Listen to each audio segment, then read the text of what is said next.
Bismillahirrahmanirrahim. Assalamualaikum warahmatullahi wabarakatuh.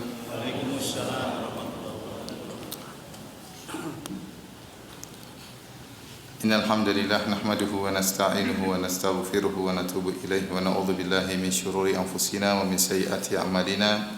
May yahdihillahu fala mudilla lahu wa may yudlil fala hadiyalah. Wa asyhadu an la ilaha illallah wahdahu la syarikalah wa asyhadu anna Muhammadan abduhu wa rasuluhu la nabiyya ba'dah.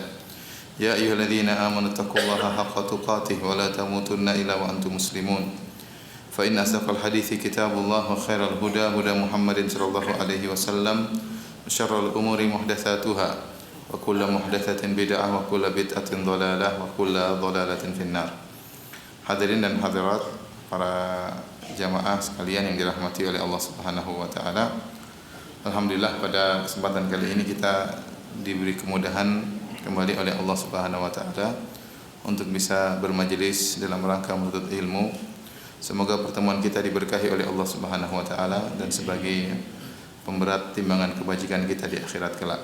Salawat dan salam tercurahkan selalu kepada junjungan kita, suri teladan kita Nabi Muhammad sallallahu alaihi wasallam dan juga kepada keluarganya serta seluruh sahabat beliau tanpa terkecuali.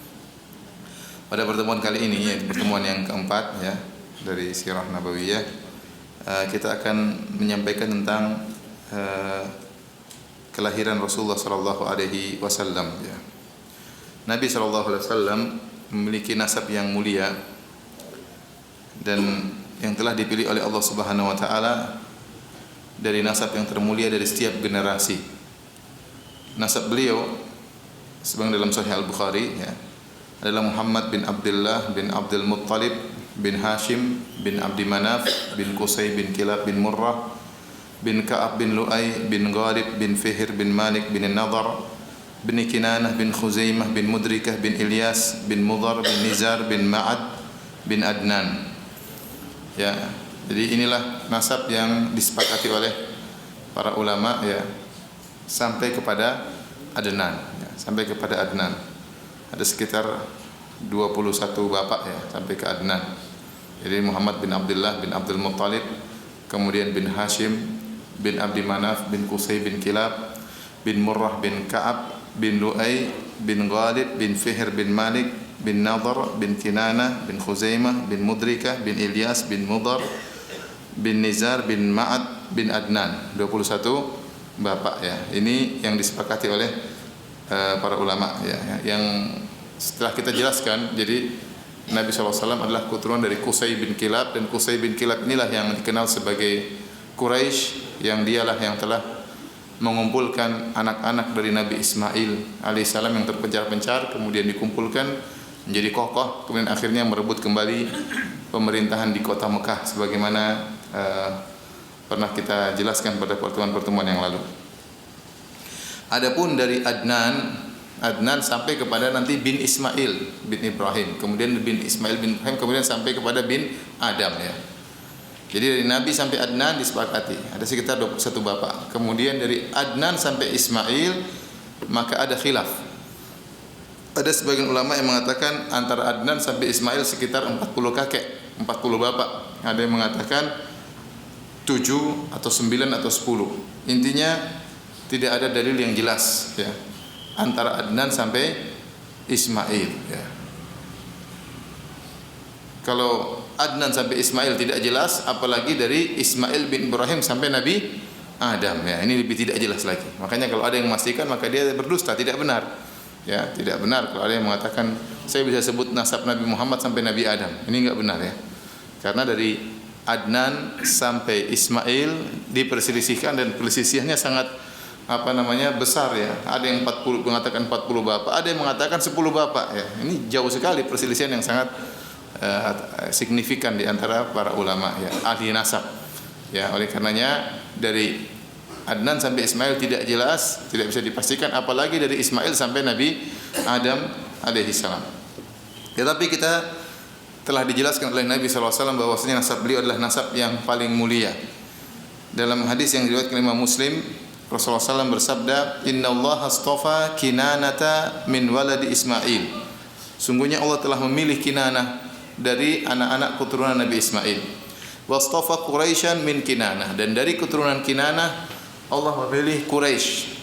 Wastafa Bani Hashim min Quraisy, dan Allah memilih Bani Hashim di antara suku Quraisy. Wastafani min Bani Hashim, dan Allah memilih aku dari Bani Hashim. Ini menunjukkan bahwasanya nasab Nabi SAW terpilih, Allah pilih. Saya ulangi sabda Nabi SAW, Allah memilih dari keturunan anak Ismail, Allah ambil Kinanah. Kinanah ini adalah di generasi dia adalah di antara sekian banyak anak Ismail alaihissalam yang paling terbaik nasabnya Kinanah. Kemudian Kinanah juga punya keturunan yang banyak. Yang paling terbaik nasabnya adalah Quraisy. Kemudian Quraisy juga punya keturunan yang banyak, di antara juga Bani Hashim yang terbaik. Dan di antara Bani Hashim banyak keturunan yang terbaik adalah Nabi Muhammad sallallahu alaihi wasallam. Taib, ini Allah pilih secara nasab ya, secara nasab ya. Nasabnya terbaik dari orang-orang mulia. Jangan sampai disalahpahami. Ada sebagian orang berdalil dengan hadis ini, dia mengatakan bahwasanya seluruh kakek-kakek Nabi semuanya adalah muslim. Tidak mungkin ada yang non muslim. Kenapa? Karena Allah milih. Tidak mungkin Allah milih apa? Non muslim. Saya ulangi, ada sebagian berdalil, jangankan keturunan Nabi, bahkan atasnya, bapak Nabi, kakek Nabi, seluruhnya adalah muslim. Tidak mungkin ada yang kafir. Kenapa? Karena dalam hadis Sahih Muslim Allah mengatakan Allah milih. Allah milih di antara anak-anak Ismail adalah Kinanah. Paham? Berarti Kinanah semuanya apa? Muslim. Kemudian Allah pilih di antara Kinanah Quraisy. Quraisy semuanya berarti apa? Muslim. Allah pilih dari Quraisy Bani Hashim. Bani Hashim seluruhnya apa? Muslim. Dan Allah pilih dari Bani Hashim Muhammad sallallahu alaihi wasallam. Berarti seluruh yang dipilih Allah ini muslim. Ini tidak benar, tidak ada kelaziman. Tidak ada kelaziman akan hal ini. Kenapa? Karena contoh Quraisy itu adalah kabilah yang sangat luas. Dan ternyata tidak semuanya muslim. Di antara Quraisy adalah Abu Jahal. Abu Jahal itu Quraisy ya. Abu Jahal dari Bani Makhzum dan dia apa? Quraisy. Dia muslim atau bukan? Bukan semuanya. Bukankah terjadi peperangan antara kaum Nabi dengan orang Quraisy? Quraisy itu pilihan, iya, dia di antara seluruh suku-suku dia suku yang terbaik, tapi bukan berarti dia apa?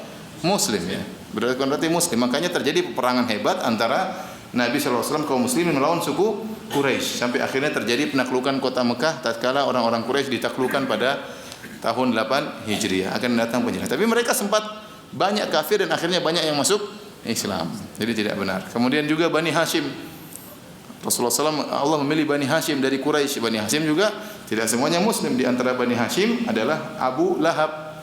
Abu Lahab itu paman Nabi dan dia dari Bani Hashim. Muslim atau kafir? Kafir jelas dalam Al-Quran. Allah sebutkan Abu Lahab di neraka Jahannam. Kemudian di antaranya Abu Talib. Abu Talib juga dari Bani Hashim ya. Jadi ini pendalilan yang terlalu dipaksakan ya.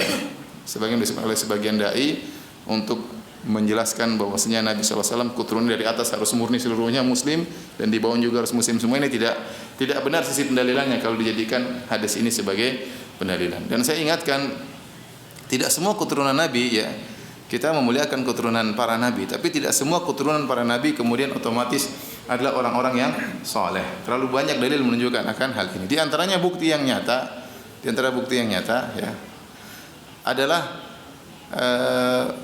Nabi Ibrahim alaihissalam, anaknya adalah di antaranya adalah Ishak. Ishak punya anak adalah apa? Yakub. Yakub itu Israel punya anak 12 yang dikenal dengan Bani Israel. Dan seluruh orang Yahudi sekarang ngaku keturunan dari Bani Israel. Sekarang saya tanya sama antum, apakah semua orang Yahudi seluruhnya muslim, beriman? Bajingan, bukan beriman. Bajingan di Israel sana. Ya tidak semuanya beriman. Maksud saya tidak semua Israel, semua Bani Israel yang ada di Yahudi sekarang mereka ngaku keturunan dari Nabi Yakub bin Ishak bin Ibrahim. Dari keturunan 12 saudara-saudara Nabi Yusuf alaihissalam. Tapi tidak semuanya beriman. Jadi tidak ada dalil bahwasanya keturunan Nabi harus beriman, harus masuk surga, itu tidak benar. Enggak ada dalilnya. Dalil-dalil yang datang dalam ini semuanya lemah. Ya, semuanya lemah. Oleh karenanya kita menghormati keturunan para nabi, tapi tidak boleh berlebihan. Artinya kalau memang beriman maka kita hormati, tapi kalau mereka ternyata kufur atau memiliki penyimpangan ya maka harus diperingatkan. Taib. Hadirin hadirat yang dirahmati Allah Subhanahu wa taala, jadi Nabi SAW kita sebutkan tadi Muhammad bin Abdullah bin Abdul Muttalib, ya, kemudian bin Hashim bin Abdi Manaf bin Qusay bin Kilab dan seterusnya. Sekarang kita bicara tentang Abdul Muttalib. Abdul Muttalib kakek Nabi SAW adalah seorang yang terkenal di antara suku Quraisy. Di antara yang buat dia terkenal, sebagaimana pernah kita sampaikan pada pertemuan lalu, dia adalah pemimpin Quraisy yang onta-ontanya diambil oleh Abraha, ya, 200 ekor onta. Kemudian Abdul Muttalib datang menemui Abraha, kemudian minta untuk dikembalikan onta-ontanya. Ya. Kemudian Abdul Muttalib berkata dengan perkataan yang masyhur, dia mengatakan ana rabbul ibil walil ka'bah rabbun sayamna'uha. Ya. Saya adalah pemimpin, saya adalah pemilik 200 ekor onta, adapun Ka'bah ada Tuhan yang akan menjaganya. Ya. Kemudian di antara hal yang membuat Abdul Muttalib juga terkenal, ya, selain dia yang memegang siqayah, ya, dia yang diberi tugas untuk memberi makanan dan minuman kepada jamaah haji, sehingga dia membagi-bagikan makanan dan minuman kepada jamaah haji sehingga terkenal di kalangan orang-orang Arab tatkala itu. Di antara hal yang membuat dia terkenal juga, dialah yang menemukan sumur Zam-Zam. Dia yang menemukan sumur Zam-Zam. Telah kita jelaskan pada pertemuan-pertemuan yang lalu, sumur Zam-Zam muncul waktu Nabi Ismail masih kecil, waktu Hajar ibunya kehausan, kemudian naik di Jabal Safa, kemudian Jabal Marwah dan seterusnya mencari bantuan. Tiba-tiba malaikat Jibril datang kemudian mengeluarkan air Zam-Zam di dekat Nabi Ismail alaihissalam. Ini sudah pernah kita jelaskan, ya. Dan kemudian air tersebut menjadi air yang segar, kemudian yang sangat banyak, ya, isinya, volumenya, kemudian debitnya juga sangat banyak, ya. Namun qadarullah, air tersebut, air Zam-Zam akhirnya surut dan akhirnya hilang. Ada yang mengatakan hal tersebut terjadi tatkala di masa pemerintahan kabilah Jurhum. Sudah kita jelaskan, ya, di awal-awal pertemuan juga, bahwasanya setelah Nabi Ismail meninggal dunia, maka pemimpin kota Mekah dipegang oleh kabilah mertuanya, karena Nabi Ismail menikah dengan wanita dari kabilah Jurhum. Kemudian dipegang oleh kabilah mertuanya, akhirnya terjadi berbagai macam kemaksiatan sehingga anak-anak dari Nabi Ismail alaihissalam terpencar-pencar, tidak memiliki kedudukan sama sekali. Terjadi berbagai macam kemaksiatan, ya, di antaranya terjadi perzinahan di Ka'bah, ya, dan macam-macamnya. Dan tatkala mulai banyak kemaksiatan, Allah menarik nikmat tersebut. Mulailah air Zam-Zam surut, akhirnya mulai tertutup, akhirnya hilang, sehingga dilupakan oleh masyarakat di mana tempatnya, di mana tempat Zam-Zam tersebut, karena maksiat merajalela di kota Mekah. Akhirnya pada zaman Abdul Muttalib, Allah ingin mengeluarkan kembali air Zam-Zam, ya. Karena Abdul Muttalib ini kakeknya Nabi SAW. Karena bapaknya Nabi meninggal, Abdullah, ya. Maka Allah ingin memuliakan Nabi Muhammad SAW dengan memuliakan kakeknya terlebih dahulu, karena kakeknya nanti akan merawat Nabi SAW dan orang tahu Muhammad adalah keturunan siapa? Abdul Muttalib. Oleh karena Nabi SAW sering membanggakan dia keturunan Abdul Muttalib, ya. Waktu dalam perang Hunain, tatkala tiba-tiba kaum muslimin diserang oleh kaum musyrikin, ya, sehingga banyak sahabat waktu itu lari ke belakang. Nabi SAW kemudian maju ke depan dan kemudian berkata, ana ibnu Abdul Muttalib, ana nabiyyun la kadhib, ana ibnu Abdul Muttalib. Aku adalah seorang nabi dan tidak pernah berdusta, dan aku adalah cucunya Abdul Muttalib. Jadi Abdul Muttalib ini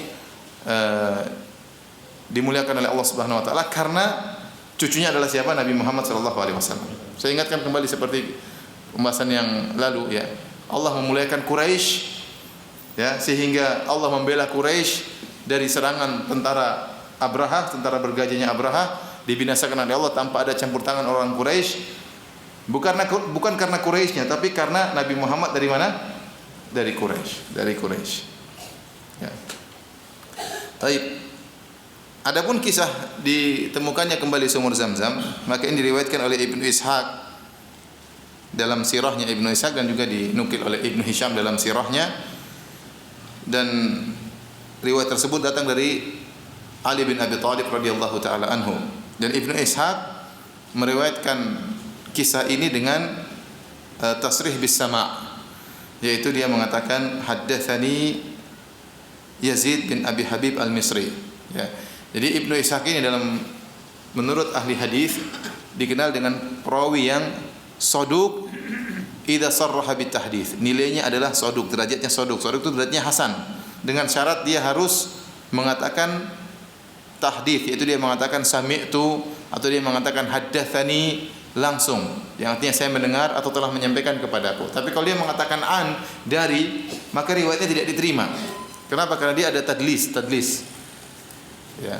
Ini istilah mustalah hadis ya. Kalau dia bilang an, ini makanya antum perhatikan dalam sana-sana tuh detail. Ada namanya haddatsani, namanya akhbaroni, ada haddatsana, ada akhbarona, ada an ya. Ada sami'tu ya. Jadi ini setiap kata-kata tersebut ada mengandung makna tertentu.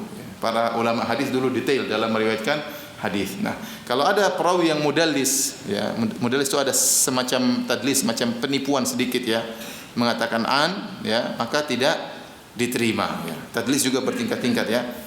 Jadi maksudnya bagaimana? Jadi bisa jadi misalnya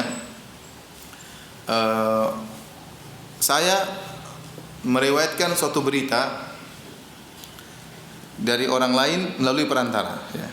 Saya mengatakan misalnya an fulan ya, saya mendengar berita misalnya dari, misalnya contohnya ya, dari Agus dari Joko ya.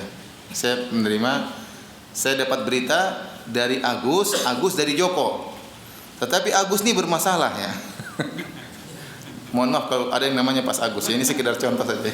Jadi Agus ini bermasalah, mungkin hafalannya lemah, mungkin suka lupa ya, mungkin suka salah ngomong ya, pokoknya dia ini lemah. Maka supaya tidak ketahuan riwayatnya lemah, saya langsung mengatakan an Joko, dari Joko. Padahal lewat siapa? Lewat Agus. Saya tidak berdusta, saya mengatakan telah datang kabar dari si Joko. Padahal ada perawi yang saya jatuhkan, siapa namanya? Agus. Karena kalau saya tampilkan si Agus ini, saya bilang dari Agus dari Joko, ketahuan riwayatnya lemah. Makanya supaya tidak ketahuan si Agus saya jatuhkan. Saya bilang dari mana? Dari Joko. Kebetulan Agus guru saya, Joko juga guru saya. Jadi orang tidak ketahuan. Orang menyangka saya mendengar kabar langsung dari mana si Joko. Nah, ternyata setelah diteliti oleh para ulama, ketahuanlah saya ini mudallis, saya ini suka begini. Akhirnya para ulama mensyaratkan, saya kalau mau meriwayatkan hadis mau diterima, maka harus langsung dari Joko dengan sighah periwayatan, dengan teks periwayatan yang jelas. Contohnya saya mengatakan saya mendengar dari Joko, nah, berarti saya langsung yang menunjukkan langsung. Atau saya mengatakan haddatsani Joko, Joko telah menyampaikan langsung kepada saya, baru diterima. Tapi kalau saya bilang an Joko, tidak diterima. Kenapa? Karena saya dikenal suka menjatuhkan Agus dan teman-temannya yang enggak jelas. Paham atau tidak? Paham ya? Antum jangan suka mudallis ya. Nanti kalau data berita, dari fulan, padahal dari lewat 3 orang baru ke, ya ada kabar dari fulan, benar dengar langsung. Oh enggak, saya dengar dari si fulan, baru ke fulan ini. Jadi saya ingin jelaskan bagaimana para ahlul hadis dulu sangat jeli, tidak sembarangan.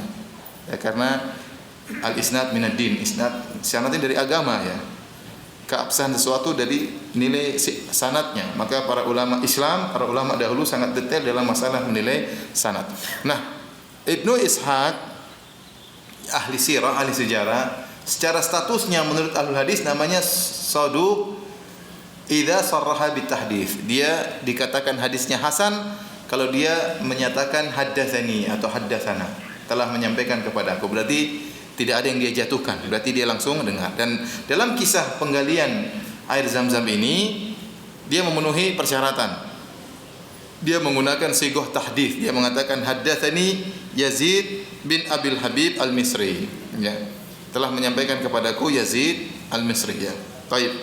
Adapun riwayatnya dari Ali bin Abi Thalib radhiyallahu taala anhu. Ali bin Abi Thalib tentunya tidak menemukan kisah ini, kisah penggalian Zam-Zam, karena kisah tersebut yang mengalaminya adalah kakeknya Abdul Muttalib.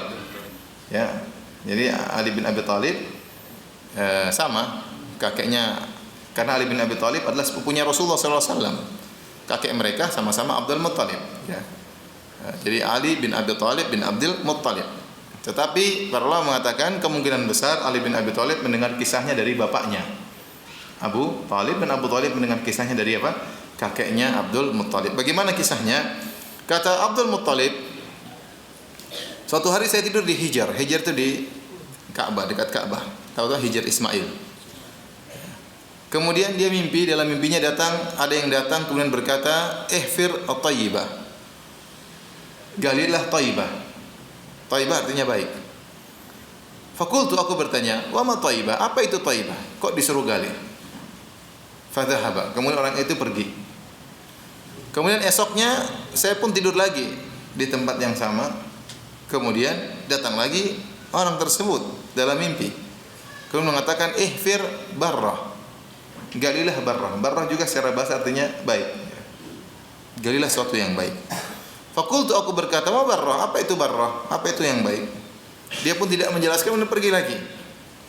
Kemudian saya tidur lagi keesokan harinya. Kemudian datang lagi orang tersebut kemudian berkata, ihfir al-madnunah." Galilah al-madnunah. Ya. Fakultu, "Wa mal madnunah?" Apa itu al-madnunah? Al-madnunah yang maksudnya para ulama menjelaskan, maksudnya air Zam-Zam itu sedikit tidak bisa diminum oleh orang-orang munafik. Orang munafik bisa minum air Zam-Zam, namun mereka tidak la yatadhallaun, tidak bisa kenyang. Jadi sudah minum sedikit kayaknya sudah enggak bisa minum lagi. Adapun orang mukmin kalau minum air Zam-Zam bisa banyak. Orang munafik enggak. Orang munafik kalau minum air Zam-Zam dia tidak bisa minum banyak-banyak. Tubuhnya sudah tidak menerima, maka dikata dengan al-madnunah, yaitu hanya sedikit, maksudnya bagi selain orang mukmin. Kemudian aku bertanya, apa itu al-madnunah? Tidak ada penjelasan. Kemudian saya pun tidur lagi keesokan harinya. Jadi mimpi berturut-turut berhari-hari. Kemudian datang lagi orang tersebut kemudian berkata, "Ihfir Zam-Zam." Galilah apa? Zam-Zam. Galilah Zam-Zam. Ya. Pernah kita jelaskan Zam-Zam ini sebagian ulama mengatakan maknanya dari menahan, ya, karena waktu air Zam-Zam pertama kali keluar di zamannya Hajar, maka Hajar apa? Ja'alat tuhawwidhuhu, maka Siti Hajar membendung air Zam-Zam tersebut supaya tidak keluar. Kalau keluar dia enggak tahu air Zam-Zam ini banyak sekali, makanya dia bendung, khawatir air Zam-Zam meluber kemudian habis, dia tidak punya air minum, maka dia pun membendung, ditahan. Zam-Zam artinya ditahan, ya. Maka itu di antara makna Zam-Zam.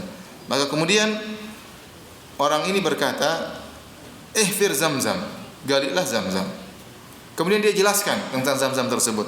Zam-Zam adalah air yang tidak akan pernah surut, tidak akan sedikit, ya. Dan kau akan memberi minum kepada jemaah haji dengan air Zam-Zam tersebut. Kemudian dijelaskan posisinya di sini, di sini, di sini. Yang tadi disebutkan dekat ada gagak yang mematuk, nakratul ghurab al-asam, ya. Ada tempat gagak yang hitam, kemudian ada warna putih-putih di sayapnya, akan tempat mematuk di situ. Kemudian dekat Qaryatun Namal, di situ ada kota semut, ada sarang semut, ya. Disebutkan posisinya. Ya. Maka Abdul Muttalib setelah dijelaskan posisinya, besoknya dia ambil cangkulnya. Kemudian dia pergi menuju tempat tersebut. Mulailah dia menggali. Waktu itu Abdul Muttalib baru punya anak satu orang, namanya Al-Harith. Namanya siapa? Al-Harith. Ini paman Nabi yang paling tua, Al-Harith. Kemudian dia pun menggali air Zam-Zam, digali, mulai kelihatan keluar air. Orang-orang ramai waktu keluar air karena air waktu itu mahal di sana. Air jarang air di kota Mekah. Jadi kalau menemukan sumber air itu seperti sumber emas, ya. Maka keluarlah air Zam-Zam. Maka orang-orang Quraisy semuanya ngumpul waktu itu. Kumpul. Kemudian mereka berkata, "Wahai Abdul Muttalib, bersikaplah adil kepada kami. Ini Zam-Zam milik kita semua. Karena kita semua anak-anak Nabi Ismail." Quraisy anaknya Ismail, bukan? Ya, semua kan sudah saya jelaskan. Ya, bahwasanya Quraisy semuanya keturunan anak Nabi Ismail. Yang punya Zam-Zam siapa? Nabi Ismail. Nah, kamu cuma nemuin aja, tapi sebenarnya milik kita bersama. Ya. Abdul Muttalib tidak terima. Dia mengatakan, "Tidak. Saya tidak mau. Ini hanya milik saya." Ya. Ya. "Saya tidak akan bagi sama kalian. Ini milik saya." Mereka tidak mau juga. Kata mereka, "Ini milik kita bersama. Bapak kita sama-sama siapa? Ismail. Nenek moyang kita sama-sama Hajar." Ya. Udah, mereka akhirnya terjadi keributan dan Abdul Muttalib tidak bisa melawan mereka. Dia punya anak laki-laki cuma berapa? Satu. Sementara yang menghadang dia banyak. Dia punya laki-laki cuma satu. Mau berkelahi bagaimana? Nggak bisa. Akhirnya Apa boleh buat? Akhirnya dia bilang, kalau gitu kita berhukum kepada seorang, memutuskan ini milik siapa? Milik saya sendiri atau milik kita bersama? Akhirnya kata mereka orang Quraisy, ya kita setuju. Siapa hakimnya? Kata mereka, ada seorang dukun wanita di negeri Syam. Kita pergi berhukum kepada dukun wanita tersebut. Jadi mereka musyrikin ya. Mereka ini apa kaum? Musyrikin. Ya. Akhirnya kata Abdul Muthalib, kita setuju. Ayo kita pergi ke dukun perempuan tersebut. Maka berangkatlah Abdul Muthalib bersama dengan rombongannya dari Bani Abdul Manaf. Kemudian orang-orang Quraisy yang lain di grup yang lain. Jadi mereka berjalan dua grup. Grupnya Abdul Muthalib sama grupnya orang-orang Quraisy menuju ke negeri Syam. Dan negeri Syam jauh letaknya. Dari Mekah saja menuju Madinah hampir 500 kilo. Madinah ke negeri Syam juga bisa sampai 800 kilo atau 1000 kilo, 700-900 kilo. Jadi jaraknya jauh sekali untuk menuju ke negeri Syam. Maka berjalan dua grup ini hanya untuk pergi ke dukun itu. Untuk apa? Mencari hukum. Dukunnya bilang apa gitu kan. Tapi mereka enggak ada yang bisa jadi patokan tatkala itu. Ya, akhirnya berangkatlah mereka menuju ke dukun tersebut. Dan mereka melewati padang pasir. Perjalanan masih sangat jauh. Tiba-tiba di tengah perjalanan, persediaan air Abdul Muthalib habis. Dan di padang pasir tidak ada sumber mata air. Akhirnya rombongannya Abdul Muthalib kehausan. Sementara rombongan Quraisy yang lainnya yang sengketanya itu, lawan sengketanya masih banyak airnya. Masih banyak airnya. Mulailah Abdul Muthalib minta air kepada mereka, mereka tidak mau kasih. Mereka tidak mau kasih. Sama. Zam-zam kasih dulu sama kita, kalau enggak kita enggak mau kasih air kami. Akhirnya Abdul Muthalib merasa dia akan meninggal dunia, maka dia pun berhenti minta air dari teman-temannya, padahal sesama saudara, sama-sama Quraisy, tidak dikasih. Akhirnya Abdul Muthalib punya ide kepada rombongannya. Dia mengatakan begini, daripada kita semua mati konyol di sini, sekarang masing-masing galak kuburannya. Jadi supaya kita semua mati dalam kondisi terkubur, karena mereka tidak akan kubur kita. Ya, kita galak lubang kita masing-masing, kuburan kita masing-masing. Nanti siapa yang meninggal duluan kita kubur. Setiap ada yang meninggal kita kubur. Nanti yang tidak terkubur cuma orang terakhir. Ya. Paham? Coba antum bayangkan. Akhirnya ini antum bayangkan kondisinya di tengah padang pasir, kehausan, gali kuburan sendiri itu gimana rasanya? Ya, akhirnya mereka daripada mati konyol, mati terhina, tidak terkuburkan, dan ini orang-orang tidak akan kuburin kita. Ya udah, akhirnya mereka pun gali lubang kuburan. Setelah lubang kuburan semua digali, siap mati, Abdul Muthalib berubah pikiran lagi. Daripada kita mati konyol, kita jalan lagi, berusahalah. Daripada nunggu mati. Akhirnya berjalan mereka. Waktu mau berjalan, tiba-tiba air keluar di tengah padang pasir dari arah kaki, dari arah ontanya Abdul Muthalib. Ya. Dari kaki ontanya keluar air. Ontanya Abdul Muthalib keluar air. Maka Abdul Muthalib kemudian enggak jadi pergi, airnya diambil, kemudian dipanggillah saudara-saudaranya Quraisy tadi yang lain untuk mengambil air tersebut. Setelah itu mereka sadar, kata mereka, ini bukti bahwasanya air Zam-Zam milik siapa? Abdul Muthalib. Masa di padang pasir seperti ini tiba-tiba bisa keluar apa? Mata air. Kemudian keluar di ontanya siapa? Abdul Muthalib. Ya sudah, kita enggak usah ke dukun, udah ini air Zam-Zam milik kamu aja. Ya. Akhirnya sudah, enggak jadi pergi ke dukun. Jadilah air Zam-Zam miliknya siapa? Abdul Muthalib. Jadi semakin tenarlah, semakin tersohorlah Abdul Muthalib. Ya, inilah maksudnya agar orang-orang tahu bahwasanya nasab Nabi sallallahu alaihi wasallam adalah nasab yang paling mulia. Kenapa? Dia adalah cucunya Abdul Muthalib. Orang yang paling mulia di antara orang-orang Quraisy di penduduk kota Mekah. Makanya tatkala Abu Sufyan sekitar tahun 7 Hijriah, waktu masih kafir, setelah perjanjian Hudaybiyah, Abu Sufyan waktu pergi ke negeri Syam bertemu dengan Heraklius tahun 7 Hijriah, sekitar tahun atau 6 Hijriah atau 7 Hijriah. Kemudian Heraklius bertanya kepada Abu Sufyan tentang Muhammad sallallahu alaihi wasallam. Di antara pertanyaan-pertanyaan tersebut, Heraklius bertanya, "Kaifa nasabuhu fikum?" Bagaimana nasabnya Muhammad di antara kalian? Bagaimana nasabnya? Maka Abu Sufyan menjawab, "Huwa fina dzu nasab." Ya, bahwasanya Muhammad itu di antara kami nasabnya mulia. Orang yang nasabnya tinggi. Maka apa kata Heraklius? "Fakadzalika ar-rusulu tub'atsu fi nasabi qaumiha." Demikianlah para rasul, semuanya diutus di nasab yang tinggi di antara kaumnya. Tidak ada seorang rasul yang nasabnya rendah, enggak ada. Sebagai saya telah jelaskan pada pertemuan lalu, karena kalau ada rasul dari nasabnya rendah, maka akan dituduh sama kaumnya, kau hanya ingin mencari ketenaran, kau hanya ingin menjadi pemimpin, ya. Karena kau nasabnya rendah, ingin diakui. Tetapi tatkala para rasul nasabnya sudah tinggi, maka mereka tidak akan dicela dari sisi ini. Rasulullah SAW justru kalau musyrik dia akan langsung jadi pemimpin, karena tinggal menggantikan posisi kakeknya, ya. Justru waktu dia menyatakan saya seorang nabi, justru dia berspekulasi dengan apa? Dengan nasabnya yang sangat tinggi. Tapi orang tidak akan bisa menuduh dia dari sisi nasab, karena mereka akui nasabnya adalah nasab yang terbaik di antara mereka. Nabi Muhammad SAW adalah keturunan Abdul Muttalib, orang terbaik di kalangan orang Quraisy. Baik, hadirin dan hadirat yang dirahmati Allah Subhanahu wa taala. Adapun Nabi Muhammad SAW dilahirkan dari pernikahan ayah beliau yaitu Abdullah bin Abdul Muttalib dengan ibunya Aminah bintu Wahab. Aminah bintu Wahab. Ya, disebutkan dalam sejarah, ya. Jadi saya ingin sampaikan masalah sirah Nabi SAW. Kalau kita menyampaikan sirah Nabi, tidak semua riwayat yang kita sampaikan semuanya sahih. Oleh karena para ulama dulu yatasahhalun, mereka bermudah-mudah dalam masalah sirah. Ya, selama riwayat-riwayat yang datang tidak berkaitan dengan akidah, tidak berkaitan dengan hukum, maka mereka bermudah-mudahan. Karena kalau kita hanya berbicara tentang sirah dengan sanad yang harus sahih, maka ada rangkaian yang hilang, ada rangkaian perincian yang apa? Yang hilang, ya. Makanya kalau rangkaian tersebut yang hilang tersebut datang dalam sanad yang lemah, tetapi tidak berkaitan dengan akidah atau dengan masalah hukum, maka para ulama tetap membawakan. Para ulama tetap membawakan dalam rangka untuk menjelaskan perincian sirah supaya lebih lengkap. Ya, karena saya ulangi, kalau kita hanya berdasarkan kepada sirah yang sahih, maka sangat tipis, ya. Makanya Syekh Albani rahimahullah punya buku judulnya Sirah Nabawiyah As-Sahihah atau Sirah Sahihah. Tipis sekali. Sementara kita bicara Ibnu Hisham tebal, ya. Kenapa? Karena Ibnu Hisham menyebutkan semua apa? Riwayat, ya. Makanya para ulama mengambil sikap tengah, karena para ulama dahulu memang tidak begitu ketat dalam masalah riwayat dalam sirah. Selama riwayat-riwayat tersebut tidak berkaitan dengan akidah dan tidak berkaitan dengan masalah hukum, maka mereka bawakan riwayat tersebut. Tapi kalau riwayat tersebut bertentangan dengan akidah atau bertentangan dengan masalah hukum, maka dibantah, harus sahih. Karena akidah tidak boleh dibangun di atas hadis yang lemah dan hukum tidak boleh dibangun di atas hadis yang lemah. Paham, ya? Ya.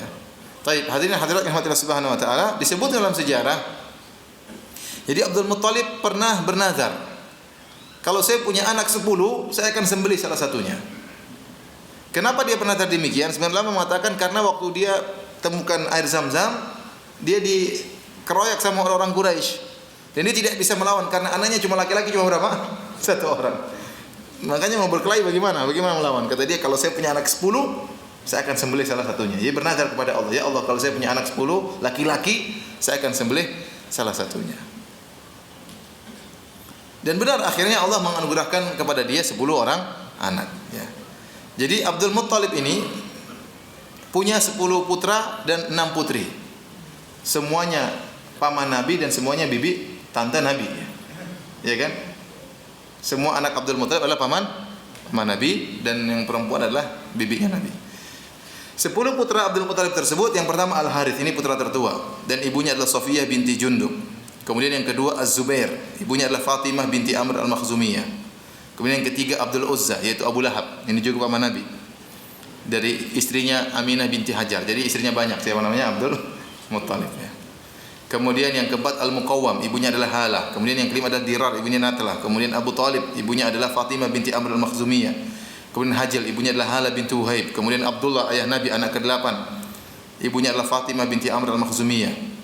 Kemudian Hamzah, yang ke-9, ibunya adalah Halah binti Wuhaib. Kemudian Al-Abbas bin Abdul Muttalib, ibunya adalah Natlah. Dari sini kita tahu paman Nabi ada 10, ya. Tetapi yang waktu Nabi diangkat menjadi Nabi cuma beberapa orang yang tersisa, di antaranya Abu Lahab, kemudian Abu Talib, kemudian Hamzah, Al-Abbas, cuma 4. Waktu Nabi diangkat menjadi seorang Nabi, yang lainnya sudah meninggal, ya. Kemudian 2 masuk Islam, 2 musyrik. Yang masuk Islam adalah Hamzah dan Al-Abbas. Yang musyrik siapa? Abu Lahab sama Abu Talib. Abu Lahab sama Abu Talib, semuanya paman Nabi, ya. 2 musyrik, 2 masuk Islam. Kemudian adapun tante-tante Nabi atau bibi Nabi, ya, saya bedakan aja. Kalau bibi itu saudara ibu, Kalau tante saudari bapak ya. Kalau dalam bahasa Arab saudari bapak namanya ammah, saudari ibu namanya khalah. Kalau bahasa Indonesia saudarinya bapak namanya apa? Tante ya. Sama aja, tante bibi nggak ada bedanya kan? Sama aja. Jadi kalau dalam Arab, bahasa Arab beda. Jadi kalau saudari bapak namanya ammah, kalau saudari ibu namanya khalah ya. Jadi sekarang saya bedakan saja. Kalau saudara bapak saya katakan tante, saudara ibu saya katakan apa? Bibi ya. Jadi tante Nabi ada 6, Sofiyah, Ummu Hakim, Atikah, Umaymah, Arwa dan Barrah ya. Baik. Dari sini kita tahu juga bahwasanya di antara 10 anak laki-laki Abdul Muttalib yang kandung seayah dan seibu dengan bapaknya Nabi ada 3 orang, yaitu Az-Zubair, Abu Talib dan Abdullah. Ini dari satu orang ibu, yaitu Fatimah binti Amr al-Makhzumiyah. Ya.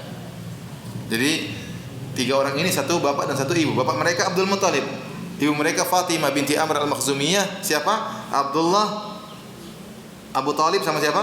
Az-Zubair. Tapi Zubair sudah meninggal waktu Nabi diangkat menjadi Nabi dan bapaknya juga sebenarnya Abdullah, tinggal Abu Talib. Di sini kita tahu kenapa Nabi sangat disayang oleh Abu Talib. Kenapa? Karena Abu Talib dan bapaknya Nabi saudara kandung, seayah dan seibu. Beda kalau Hamzah, Hamzah ibunya beda. Al-Abbas juga ibunya apa? Beda. Abu Lahab juga ibunya beda. Yang satu ayah satu ibu yaitu Abdullah sama Abu Talib. Bapaknya Nabi sama bapaknya Ali, yaitu Abdullah dan Abu Talib. Nah, waktu Abdul Muttalib bernazar, kalau saya punya anak 10, saya akan sembelih salah satunya, ya. Akhirnya dia pun mengundi. Setelah anaknya 10, dia menjalankan nazarnya. Ya, maka dia pun mengundi, ya, melakukan kesyirikan dengan pengundian apa? Undi nasib. Dikeluarkan yang keluar nama anaknya Abdullah. Padahal Abdullah yang paling dia sayangi. Abdullah yang paling dia sayangi. Kemudian mau disembelih, ada ide mengatakan jangan disembelih. Ya. Ganti dengan 10 ekor onta. Ya udah, akhirnya dia 10 ekor onta. Kemudian digoyang lagi, ya. Abdullah atau 10 ekor onta, keluar lagi Abdullah lagi namanya. Jadi 20 ekor onta. Goyang lagi. Keluar lagi 10 ekor onta, huwa au mi'atu ibil. Abdullah atau 10 ekor onta, asyaratun ibil. Kemudian keluar lagi, ternyata Abdullah lagi nama yang keluar, yang harus disembelih. Akhirnya onta 30, onta 40, onta 50, onta 60, onta 70, onta 80. Abdullah terus yang keluar. Onta 90, onta 100, setelah 100 baru dikeluarin, namanya enggak keluar lagi. Maka setelah itu dia pun mengganti, daripada menyembelih Abdullah diganti dengan menyembelih 100 ekor onta. Dari situlah diambil kebiasaan sampai sekarang, kalau ada yang membunuh orang lain maka harus bayar diyah dengan menyembelih 100 ekor onta. Ya. Kalau seorang membunuh orang tidak sengaja, maka dia harus bayar denda, diyah 100 ekor onta. Kalau Abdullah disembelih selesai, ya, tidak ada Nabi Muhammad SAW secara sebab, ya, maka Allah jaga, ya. Taib. Adapun ibunda Nabi SAW Aminah bintu Wahab bin Abdi Manaf bin Zuhra bin Kilab, kembali kepada Kilab, ya. Kalau Nabi SAW Qusay bin Kilab, dia dari Bani Zuhra, ya, dari Zuhri. Aminah bintu Wahab bin Abdi Manaf bin Zuhra bin Kilab, ya. Ada riwayat-riwayat yang lemah atau yang dusta yang berkaitan tentang masalah pernikahan antara Aminah dengan Abdullah, ya. Di antaranya riwayat yang mengatakan bahwasanya Abdullah setelah waktu menikah dengan Aminah, Abdullah sudah punya istri yang lain. Jadi Aminah itu poligami, bukan istri pertama. Ini riwayat juga lemah. Ada yang mengatakan Abdullah waktu menikah dengan Aminah, ada riwayat bahwasanya Abdullah sudah memiliki pacar wanita pezina. Ini juga riwayatnya lemah, ya. Ada juga riwayat mengatakan Abdullah waktu menikah dengan Aminah, ada wanita yang menawarkan dirinya untuk digauli oleh Abdullah. Dan juga ada wanita yang istibdha, seperti kita jelaskan pernikahan istibdha, yaitu seorang wanita dikirim oleh suaminya untuk digauli sama Abdullah untuk dalam rangka mencari bibit unggul, ya. Ini sudah kita jelaskan pada pertemuan lalu, kalau nggak salah itu 2 pertemuan yang lalu, ya. Jadi seorang laki-laki kalau ingin punya bibit unggul, istrinya tidak dia gauli sampai bersih dari haidnya, kemudian dikirim ke laki-laki lain, ya. Sampai hamil. Kalau enggak hamil-hamil enggak dia gauli, ya. Sampai hamil. Kalau sudah hamil baru dia gauli. Berarti sudah ada bibit unggul, ya.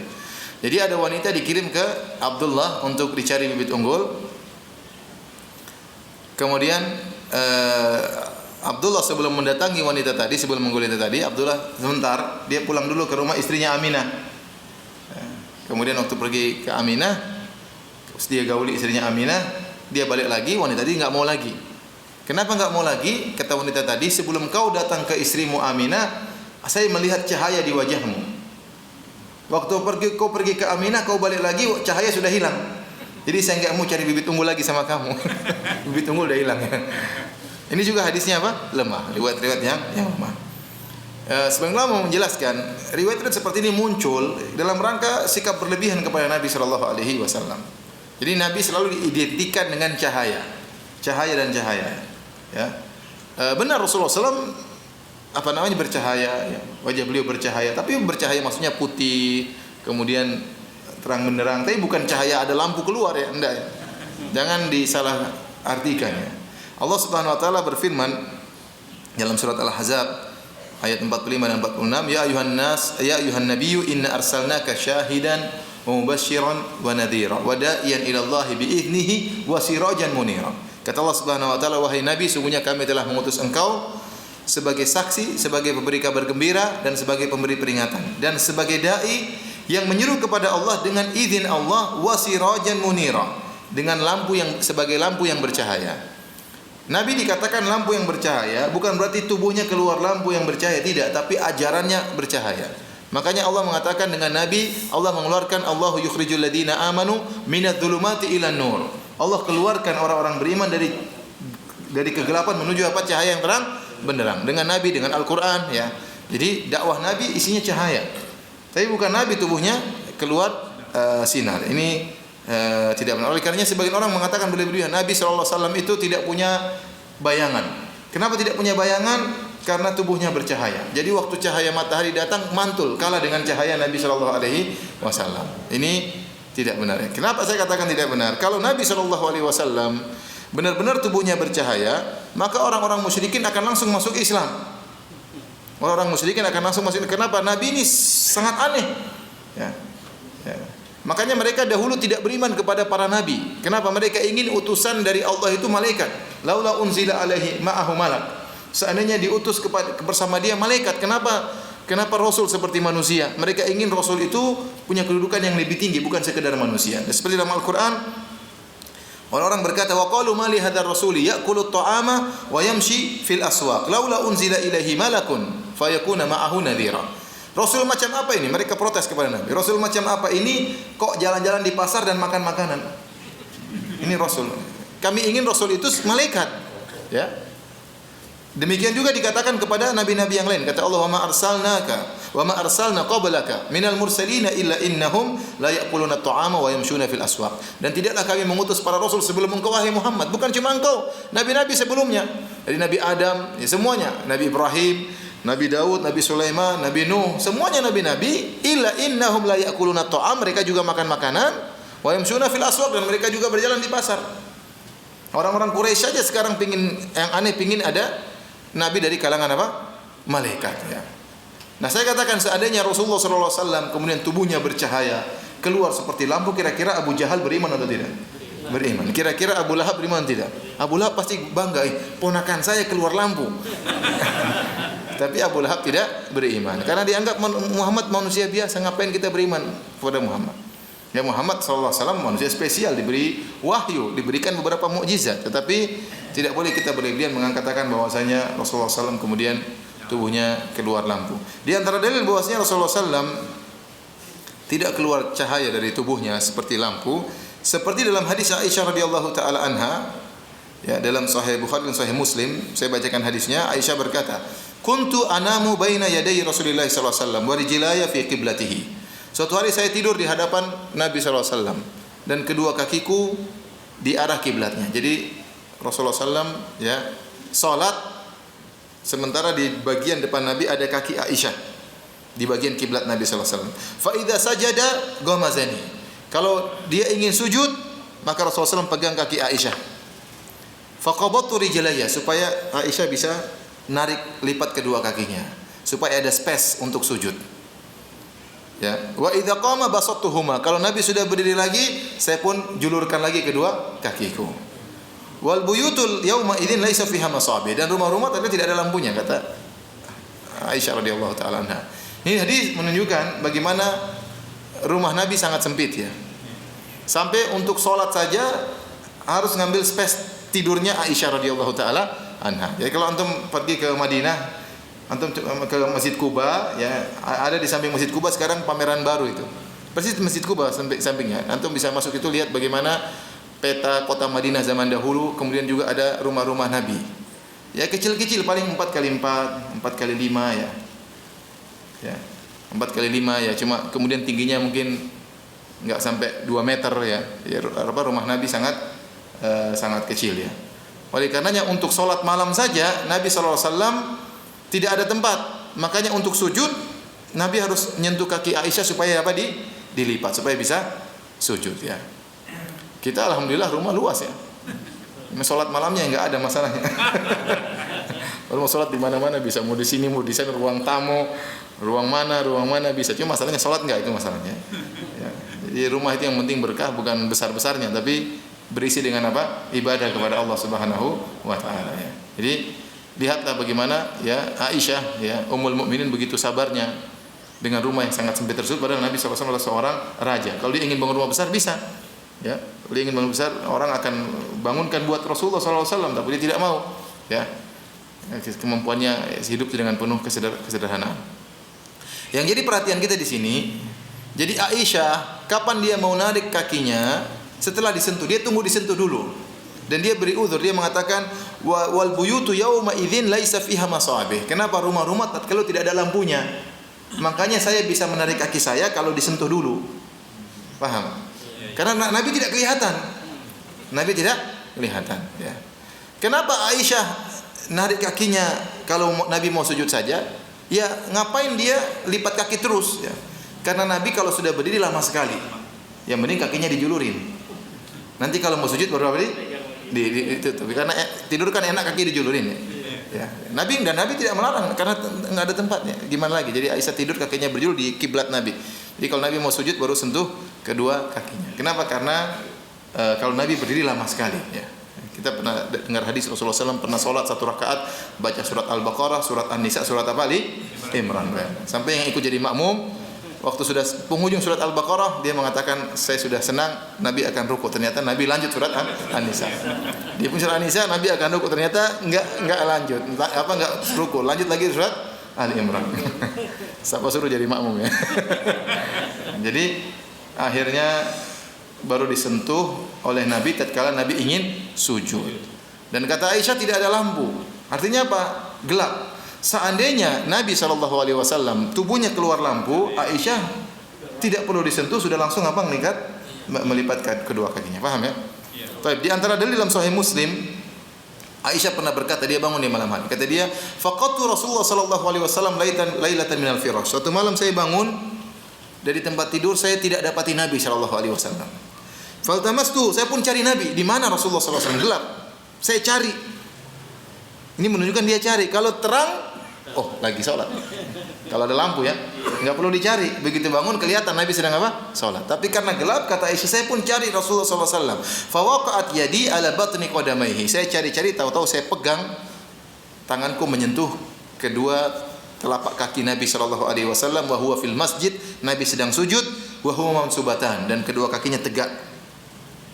Ya, Nabi sedang apa? Sujud. Nah, ini menunjukkan Nabi tidak keluar lampu seperti yang digambarkan. Ya. Kalau Nabi keluar lampu, ngapain Aisyah cari-cari? Pasti sudah kelihatan. Ya. Baik, hadirin dan hadirat yang dirahmati oleh Allah Subhanahu wa taala, ya. Dan Nabi SAW waktu dilahirkan, ayahnya Abdullah ya sedang berdagang ke negeri Syam. Kalau orang kafir Quraisy dahulu mereka berdagangnya ke negeri Syam. Kemudian beliau mampir di kota Madinah karena punya keluarga di sana, karena Abdul Muttalib mamanya di Madinah. Sudah kita jelaskan ya. Jadi Abdul Muttalib ini namanya Syaibah ya. Bapaknya namanya Hashim. Hashim ini dahulu pernah berdagang ke negeri Syam, kemudian sebelum ke negeri Syam dia mampir ke kota Madinah, menikah dengan dari Bani Najjar di sana, seorang wanita. Kemudian menikah, lahirlah Abdul Muttalib. Lahirlah Abdul Muttalib. Kemudian Hashim pergi ke negeri Syam, meninggal di sana. Ya, Abdul Muttalib ini kemudian akhirnya, ini sudah saya pernah sampaikan kan? Sudah belum? Belum ya? Ah, yang benar. Belum kah? Jadi Hashim ya, kakek buyut Nabi sallallahu alaihi wasallam ya, berdagang ke negeri Syam. Waktu berdagang ke negeri Syam, dia mampir ke kota Madinah. Mampir di kota Madinah, dia menikah dengan seorang wanita dari Bani Najjar. Menikah, akhirnya hamil wanita tersebut, dia pergi ke negeri Syam, meninggal dunia di sana. Kemudian wanita ini punya anak namanya Syaibah. Disebutkan Syaibah itu artinya uban. Ada yang mengatakan begitu lahir sudah ada ubannya. Allah alam. Lahirlah Syaibah. Namanya Syaibah ya. Kemudian akhirnya Al-Muttalib saudaranya Hashim. Hashim ini kakek buyut Nabi ya. Punya saudara namanya apa? Al-Muttalib. Al-Muttalib waktu Hashim meninggal, dia yang memegang kepemimpinan Mekah. Kemudian dia dengar ternyata ponakannya ada di kota Madinah, anaknya Hashim. Maka dia pun pergi kota Madinah jemput ponakannya Hashim. Ibunya enggak mau lepasin, enggak, Hashim ponakannya Syaibah di sini aja. Ya, anaknya Hashim siapa namanya? Syaibah. Masih nyambung enggak antum nih? Saya ulangi lagi dari awal ya. Jadi Hashim ini kakek buyut Nabi, karena Nabi namanya Muhammad bin Abdullah bin Abdul Muttalib bin Hashim bin Abdi Manaf bin Qusay bin Kilab bin Murrah dan seterusnya. Nah, Hashim ini kakek buyut Nabi sallallahu alaihi wasallam, punya saudara namanya Al-Muttalib. Yang pegang kekuasaan kota Mekah namanya Hashim, bagian makanan dan minuman ya. Hashim ini suatu hari pergi berdagang ke negeri Syam. Negeri Syam itu daerah Yordania, daerah Palestina. Jadi Mekah itu kalau mau ke Syam harus lewat Madinah. Mekah, kemudian ke Madinah, baru ke negeri apa?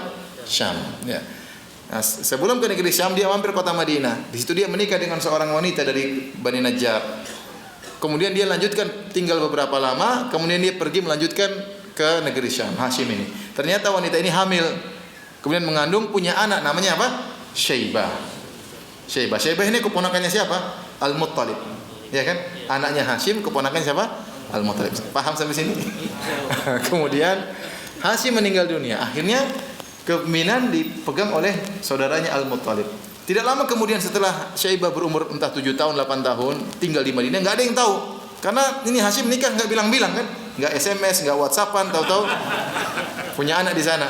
Setelah 7 tahun, 8 tahun, maka dia dengar, saya punya ponakan di sana. Di mana? Kota Madinah. Maka Al-Muttalib pun pergi menuju ke kota Madinah untuk jenguk, untuk ngambil ponakannya. Waktu dirayu ibunya enggak mau lepas. Enggak, tinggal di sini aja. Akhirnya kata Al-Muttalib, enggak, dia harus memegang kedudukan bapaknya. Harus pulang ke mana? Kota Madinah untuk memegang kepemimpinan. Akhirnya Al-Muttalib ini bawa Syaibah, ponakannya, pergi pulang ke Mekah. Waktu pergi pulang ke Mekah, mungkin dia gonceng di atas ontanya. Orang-orang menyangka Al-Muttalib ini budaknya, Syaibah ini budaknya Al-Muttalib. Maka mereka namakan Abdul Muttalib. Abdul Muttalib artinya itu budaknya Al-Muttalib. Padahal dia ponakannya siapa? Al-Muttalib. Karena orang ini tiba-tiba bawa anak ini, siapa ini? Ternyata ponakannya. Maka sejak itu Syaibah dikenal dengan apa? Abdul Muttalib ya. Abdul Muttalib. Nah, demikian juga anaknya Abdul Muttalib, Abdullah, bapaknya Nabi sallallahu alaihi wasallam. Ya, waktu hendak pergi ke negeri Syam, dia mampir ke kota Madinah karena di situ ada keluarga neneknya. Keluarga apa? Istri bapaknya. Keluarga ibunya. Keluarga apa? Keluarga apa namanya? Ibunya ya. Bukan keluarga ibunya, keluarga neneknya ya. Keluarga neneknya di situ. Akhirnya dia pun sakit dan akhirnya meninggal dan dikuburkan di kota Madinah, bapaknya Abdullah. Kemudian Rasulullah SAW lahir, bapaknya sudah meninggal dunia. Maka Nabi SAW dilahirkan dalam kondisi yatim. Dan inilah kesempurnaan dalam keyatiman. Makanya Allah mengatakan, alam yajidika yatiman fa'awa. Bukankah Allah mendapati engkau dalam kondisi yatim lalu Allah menaungimu? Jadi dilahirkan dalam kondisi yatim. Ibnu Katsir mengatakan wa hadza ablagul yutmi. wa a'la maratibihi. Di antara kedudukan yatim yang paling tinggi tatkala seorang anak lahir, yaitu lahir dalam kondisi bapaknya tidak ada. Ini paling kondisi sangat yatim ya. Ada orang lahir bapaknya ada, kemudian bapaknya meninggal belakangan. Tidak, Nabi SAW waktu lahir bapaknya sudah tidak ada.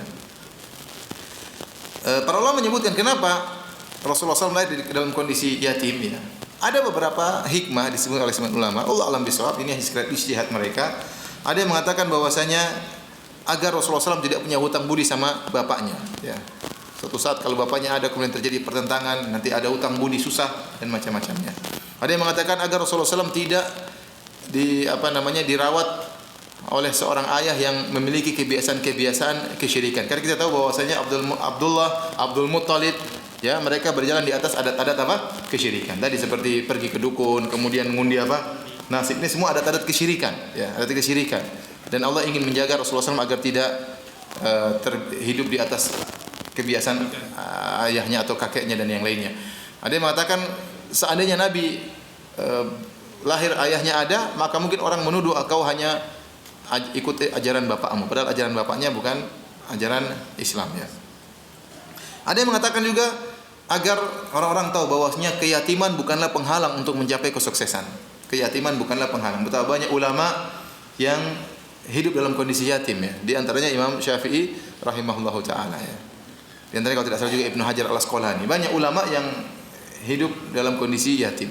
Bahkan para nabi kalau kita baca sebagian mereka, sejarah mereka yang disebutkan ayahnya tidak disebutkan, hanya disebutkan ibunya. Contoh Nabi Musa alaihissalam. Kalau kita baca dalam Al-Quran tidak disebutkan tentang bapaknya sama sekali. Yang disebut apa? Ibunya. Ya. Sama kalau kita bicara tentang Nabi Isa juga tidak punya bapak ya. Yang merawat siapa? Maryam. Sama kita bicara tentang Nabi Ismail juga yang merawat siapa? Ibunya Hajar. Karena Allah memerintahkan Nabi Ibrahim untuk meletakkan Hajar dan putranya Ismail. Masih ada waktu? Masih ya? Baik, kita lanjutkan.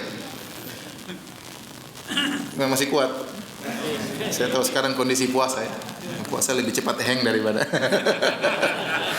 Masih kuat enggak? Masih ya. Insyaallah ya, kita lanjutkan. Kalau hang kasih tahu ya, khawatir kebanyakan materi nanti malah enggak nyambung ya. Bagaimana sifat kelahiran Nabi sallallahu alaihi wasallam waktu Nabi lahir? Ada riwayat-riwayat yang lemah yang menjelaskan tentang sifat waktu Nabi dilahirkan. Seperti yang riwayat menjelaskan Nabi dilahirkan dalam kondisi tangannya seperti duduk bersandarkan dan matanya melihat ke langit. Jadi begini, lahirnya langsung begini tangannya. Ya.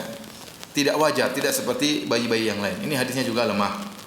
Kemudian riwayat juga yang lemah, Rasulullah SAW waktu lahir diletakkan di atas batu, mungkin diletakkan di suatu tempat, mungkin ada kain taruh di atas batu, batu tersebut pecah. Tidak mampu menahan Nabi SAW. Ini juga riwayatnya apa? Lemah. Kemudian juga riwayat menyebutkan ibunya Aminah binti Wahab waktu melahirkan Rasulullah SAW dia pakai banyak jimat-jimat. Waktu Nabi keluar jimat-jimatnya putus semua. Ini juga lemah. Bagus maknanya, tapi riwayatnya apa? Lemah ya. Demikian juga dalam riwayat disebutkan waktu ibunya lahir, waktu ibunya melahirkan Nabi Muhammad, maka ada yang datang mengatakan namakan anakmu siapa? Muhammad. Dalam riwayat yang lain yang menamakan Muhammad adalah kakeknya Abdul Muttalib ya, karena bapaknya enggak ada ya. Riwayatnya semuanya lemah. Kemudian riwayat juga menyebutkan waktu Nabi lahir maka bergetarlah istana Raja Persia. Bahkan dalam sebagian riwayat api yang biasa dijaga oleh orang-orang Majusi di Persia mati, apinya padam waktu Rasulullah SAW lahir. Tapi juga riwayatnya lemah. Demikian juga riwayat yang menunjukkan Nabi waktu dilahirkan dalam kondisi sudah tersunat. Ini juga riwayatnya lemah. Ada riwayat yang lain, bahwasanya Nabi disunat pada waktu berumur 7 hari. Diakikahkan sekaligus disunat oleh kakeknya Abdul Muttalib. Dan itu juga hadisnya lemah. Tetapi dari kata Al-Imam Ad-Dahabi, dua-duanya lemah. Nabi dilahirkan dalam kondisi disunat juga lemah. Nabi riwayat menyebutkan Nabi disunat pada waktu hari ke-7 juga lemah. Tetapi dari sisi kelemahan lebih lemah Nabi lahir dalam kondisi disunat.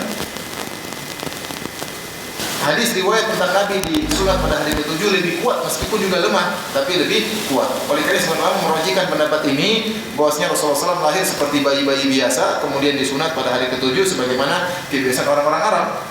Ya. Sampai sekarang orang-orang Arab itu anaknya lahir tidak lama kemudian disunat sampai sekarang. Saya juga kaget. Ya. Di Indonesia orang biasanya sudah SMP berapa? Disunat. SD disunat. Teman-teman saya anaknya baru beberapa minggu langsung disunat. Ya. Saya pernah kata teman saya. Ya, baru anaknya masih kecil digendong udah disunat ya. Katanya cepat sembuh Allah, tapi di Indonesia tidak dipraktekkan. Praktekannya biasanya sudah SMP, sudah SD ya. Orang-orang ya, masih kecil sudah disunat. Ya, Allah alam bisawab. Seandainya Nabi SAW juga lahir dalam kondisi langsung sudah tersunat, maka akan heboh di kota Mekah. Akan heboh. Sehingga hal ini bisa membantu Nabi tatkala dia mengaku sebagai seorang Nabi. Dia mengatakan, saya kan seorang Nabi. Bukannya kalian tahu waktu saya lahir langsung disunat? Ya, paham? Oleh karenanya riwayat Nabi lahirkan dalam kondisi langsung tersunat, riwayatnya lemah dari sisi sanad. Lebih kuat riwayat bahwasanya Rasulullah SAW lahir kemudian disunat oleh kakeknya pada waktu umur berapa hari? 7 hari. Adapun riwayat yang sahih yang berkaitan dengan kelahiran Rasulullah SAW, yaitu sabda Nabi SAW tentang beliau. Beliau berkata, dakwatu Abi Ibrahim wa bisyarati Isa qaumahu wa ru'ya ummi allati ra'at ka'annahu kharaja minha nurun adha'at lahu qusur asy-syams. Kata Nabi Muhammad SAW, aku adalah doanya Nabi Ibrahim. Ya, Nabi Ibrahim waktu pergi Mekah berdoa, Rabbana wa ba'ath fihim rasulan minhum. Ya Allah, utuslah kepada mereka seorang rasul dari kalangan mereka. Ya, ini doanya Nabi Ibrahim. Ya, ribuan tahun yang lalu dikabulkan oleh Allah Subhanahu wa taala dengan lahirnya siapa? Nabi Muhammad sallallahu alaihi wasallam. Ya. Kemudian di antaranya adalah mimpi bisyarah Isa, kabar gembira dari Nabi Isa alaihissalam. Ini doanya Nabi Ibrahim ratusan tahun yang lalu, ya, bukan ribuan, mungkin ratusan tahun yang lalu dikabulkan oleh Allah Subhanahu wa taala. Kemudian juga kabar gembira dari Nabi Isa, ya. Wa mubasysyiran bi rasuli ya'ti min ba'di ismuhu Ahmad. Nabi Isa memberi kabar gembira kepada kaumnya akan datang seorang rasul setelahku namanya siapa? Ahmad. Di antara nama Nabi Muhammad adalah Ahmad. Kemudian di antara tentang kelahiran Nabi yaitu ru'ya ummi allati ra'at ka'annahu kharaja minha nurun adha'at qusur asy-syam. Ibunya mimpi, dalam mimpi dia melihat seakan-akan ada cahaya keluar dari tubuhnya sampai kemudian menerangi istana-istana di negeri Syam. Ini hadisnya sahih, ya. Ini di antara tentang hal kelahiran Rasulullah sallallahu alaihi wasallam. Baik. Pembahasan berikutnya, kapan lahirnya Nabi sallallahu alaihi wasallam? Rasulullah sallallahu alaihi wasallam lahir jelas di tahun gajah. Ya. Adapun harinya, kapannya dan bulannya diperselisihkan oleh para ulama. Yang disepakati Rasulullah SAW lahir pada hari Senin. Pada hari Senin. Berdasarkan hadis-hadis yang sahih. Di antara dalam Sahih Muslim, Rasulullah SAW berkata waktu ditanya, "Wasu'ila an siyami yaumil itsnain." Rasulullah SAW ditanya, kenapa beliau puasa pada hari Senin? Senin Kamis, kenapa puasa hari Senin? Kata Rasulullah SAW, "Dzaka yaumun wulidtu fihi." Itu adalah hari di mana aku dilahirkan. Jadi Rasulullah SAW dilahirkan pada hari Senin. Wa yauman bu'istu fihi, dan itu adalah hari di mana aku diutus menjadi seorang nabi. Au unzila alayya fihi, atau hari di mana diturunkan Al-Qur'an kepadaku. Jadi ini sebab di antara kenapa Rasulullah SAW berpuasa pada hari Senin. Para ulama menyebutkan ada 3 sebab. Sebab yang pertama, karena hari Senin adalah hari dilahirkannya Nabi sallallahu alaihi wasallam. Sebab yang kedua, karena Nabi SAW diangkat menjadi seorang Rasul, atau wahyu pertama kali turun, Jibril menurunkan wahyu kepada beliau. Allah menurunkan wahyu melalui Jibril, yaitu pada hari Senin. Yang ketiga, karena pada hari Senin adalah hari di mana amal diangkat. Ya, Rasulullah SAW pernah ditanya tentang puasa Senin Kamis, kata beliau, "Dzanika yaumani tu'radu fihimal a'malu 'ala rabbil alamin." 2 hari tersebut, Senin dan Kamis, adalah hari di mana amal-amal akan dipaparkan kepada Allah Subhanahu wa taala. Wa uhibbu an yu'rada amali wa ana sha'im, dan aku ingin amalku diangkat kepada Allah aku dalam kondisi berpuasa. Jadi saya ulangi, kenapa Nabi berpuasa hari Senin? Ada beberapa sebab. 3 sebab. Yang pertama, Nabi dilahirkan hari Senin. Yang kedua, Nabi diangkat menjadi seorang Nabi pada hari Senin, atau diturunkan wahyu pada hari Senin. Yang ketiga, karena amal soleh diangkat pada hari Senin. Baik. Jadi tahun gajah sepakat, kemudian harinya juga sepakat. Ya. Tetapi bulan dan tanggalnya diperselisihkan. Pertama masalah bulan. Kapan Nabi dilahirkan? Ada dua pendapat secara umum. Sebagaimana disebutkan oleh Ibnu Katsir dalam Al-Bidayah wa Nihayah. Ada yang mengatakan Rasulullah SAW dilahirkan pada bulan Ramadan. Pada bulan Ramadan. Bagaimana sisi pendalilannya? Kata para ulama yang berpendapat Nabi dilahirkan pada bulan Ramadan, kata mereka karena Nabi diutus menjadi seorang Nabi tatkala pas umurnya 40 tahun. Pas umurnya 40 tahun. Dan Nabi SAW dengan pasti diturunkan wahyu kepada beliau pada bulan apa? Ramadan. Inna anzalnahu fi lailatul qadar. Kami turunkan Al-Quran pada waktu Lailatul Qadar. Berarti Nabi jadi Nabi, Nabi diangkat, Muhammad diangkat menjadi seorang Nabi waktu berumur 40 tahun di bulan Ramadan. Nah, tinggal kita tarik mundur. Berarti lahirnya juga pada bulan apa? Ramadan. Supaya genap 40 tahun waktu Nabi diangkat menjadi seorang Nabi. Itu cara pendalilannya. Saya ulangi, kata mereka karena Nabi diangkat menjadi seorang Rasul tatkala berumur 40 tahun genap. Dan itu terjadi pada bulan Ramadan waktu umur beliau 40. Kalau begitu beliau lahirnya juga bulan Ramadan. Namun ini pendapat segelintir ulama. Mayoritas ulama berpendapat bahwasanya Rasulullah SAW lahir pada bulan Rabiul Awal. Pada bulan Rabiul Awal ya. Baik. Di kalangan para ulama yang berpendapat Nabi lahir pada bulan Rabiul Awal, ini pendapat yang benar, Rabiul Awal. Mereka pun khilaf kapan hari lahir Nabi, tanggal berapa. Jadi ini khilaf ini disampaikan oleh para ulama Syafi'iyah. Di antara yang menyampaikan khilaf adalah Ibnu Hisham. Kemudian juga ulama Syafi'iyah seperti An-Nawawi menyebut ada khilaf. Kemudian Ibnu Katsir juga menyebut ada khilaf. Al-Imam Adz-Dzahabi juga menyebut ada khilaf tentang kapan lahir Nabi di bulan Rabiul Awal. Ada yang mengatakan beliau lahir pada tanggal 2 Rabiul Awal. Ada yang mengatakan beliau lahir pada tanggal 8 Rabiul Awal. Ada yang mengatakan beliau lahir pada tanggal 10 Rabiul Awal. Yang 8 Rabiul Awal adalah pendapat seorang tabi'in yang bernama Muhammad bin Jubair bin Mut'im. Ini dikuatkan oleh sebagian ulama karena ini pendapat salaf. Di Muhammad bin Jubair bin Mut'im mengatakan Rasulullah SAW lahir pada tanggal 8 Rabiul Awal. Ada yang mengatakan Rasulullah SAW lahir pada tanggal 10 Rabiul Awal. Ada yang mengatakan beliau lahir tanggal 12 Rabiul Awal. Ini pendapat yang masyhur. Kenapa dia masyhur? Karena pendapat ini yang disebut oleh Ibnu Ishaq dalam sirahnya. Ibnu Ishaq dalam sirahnya menyebutkan Rasulullah SAW lahir pada tanggal 12 Rabiul Awal. Kemudian dinukil juga oleh Ibnu Hisham. Dan buku sirah yang paling tersebar di masyarakat adalah sirahnya Ibnu Ishaq atau sirahnya Ibnu Hisham. Sehingga yang terkenal di masyarakat tanggal 12 Rabiul Awal. Kemudian ada yang berpendapat tanggal 17 Rabiul Awal. Jadi tanggal 2, tanggal 8, tanggal 10, tanggal 12, tanggal 17. Ada 5 pendapat. Ya. Mana yang lebih kuat tidak ada dalilnya semuanya. Semuanya tidak ada sanadnya, tidak ada riwayatnya, ya, kapannya. Ini sekedar pendapat, ya. Yang kita dapati riwayat yang sahih dari Muhammad bin Jubair bin Mut'im dari tabi'in yang mengatakan pada tanggal 8 Rabiul Awal. Baik, kenapa para ulama khilaf? Karena memang perhatian mereka tidak begitu harus pasti. Kenapa? Karena tidak ada ibadah tertentu yang dibangun di balik hari lahir Nabi sallallahu alaihi wasallam. Ya. Beda kalau misalnya menentukan satu Ramadan, maka orang-orang serius. Karena di balik satu Ramadan tersebut ada ibadah, kita akan berpuasa. Tetapi tanggal lahir Nabi sallallahu alaihi wasallam tidak terjadi penegasan dari Nabi karena memang tidak ada ibadah yang khusus dibangun di balik hari lahir Rasulullah sallallahu alaihi wasallam. Baik, hadirin dan hadirat yang dirahmati Allah Subhanahu wa taala, yang dijelaskan oleh Nabi bukan tanggalnya tapi harinya. Hari Senin. Karena di balik hari Senin tersebut ada ibadah. Makanya Nabi jelaskan. Ya, saya lahir hari Senin karena saya berpuasa hari Senin, ya. Di antara bentuk syukur terkadang dengan berpuasa. Seperti Nabi Musa alaihissalam waktu selamat dari kejaran Firaun, kata Nabi dalam hadis, fasamahu Musa syukran lillah, kata orang Yahudi. Nabi Musa berpuasa karena selamat dari kejaran Firaun. Berpuasa pada hari tersebut sebagai bentuk syukur kepada Allah Subhanahu wa taala. Nabi juga demikian. Lahirnya Nabi merupakan anugerah dari Allah Subhanahu wa taala kepada umat Islam dan kepada Nabi sallallahu alaihi wasallam juga. Maka Nabi bersyukur dengan berpuasa setiap hari Senin. Jadi yang dijelaskan oleh Nabi masalah harinya, bukan tanggalnya. Karena di balik hari Senin ada ibadah. Adapun tanggal tidak pernah Nabi jelaskan. Karena tidak ada ibadah khusus di balik tanggal tersebut. Paham ya? Baik. Dari sini kalau kita perhatikan ada 3 model masyarakat kaum muslimin dalam menghadapi tanggal lahir Nabi sallallahu alaihi wasallam.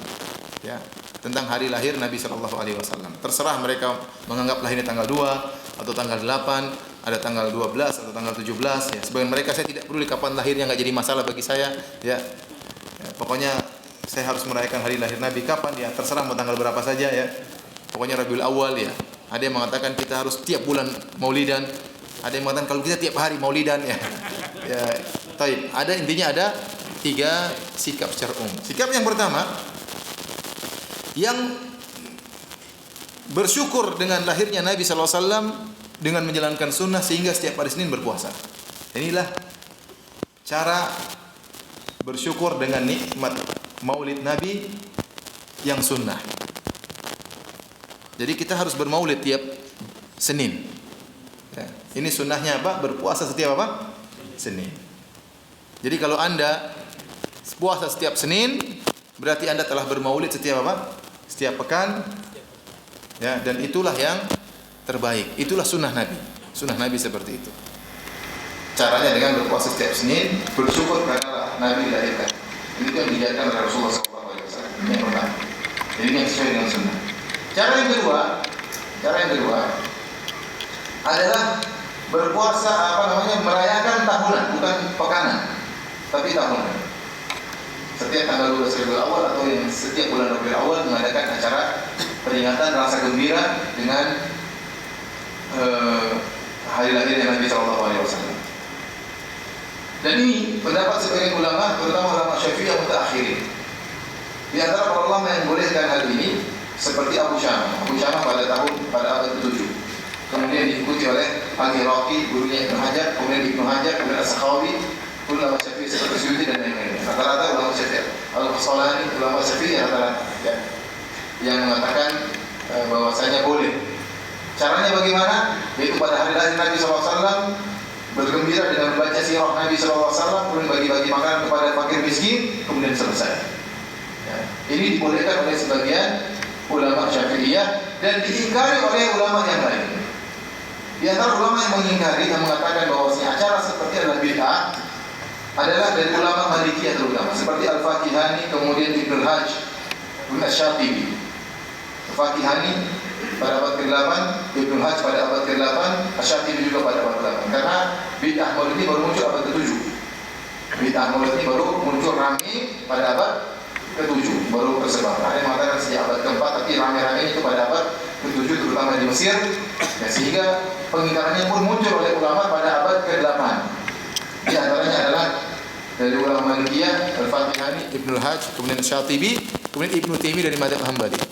Kemudian di antara ulama mutaakhirin yang keras dalam hal ini adalah Al-Imam Syaukani. Al-Imam Syaukani ulama besar dari negeri Yaman, punya buku judulnya Risalatun fi Hukmil Maulid, tentang hukum Maulid. Kemudian dia mengatakan Maulid hukumnya adalah bid'ah. Saya tidak temukan dalilnya baik dari sunnah maupun Al-Quran maupun ijma', dan ini tidak pernah dilaksanakan oleh para salafus saleh, 3 generasi yang terbaik, generasi para sahabat, tabi'in dan tabi'ut tabi'in tidak pernah melaksanakan acara Maulid. Makanya tidak pernah diriwayatkan dari Imam Abu Hanifah, dari Imam Malik, dari Imam Syafi'i, Imam Ahmad, tidak ada yang pernah merayakan acara Maulid. Ya.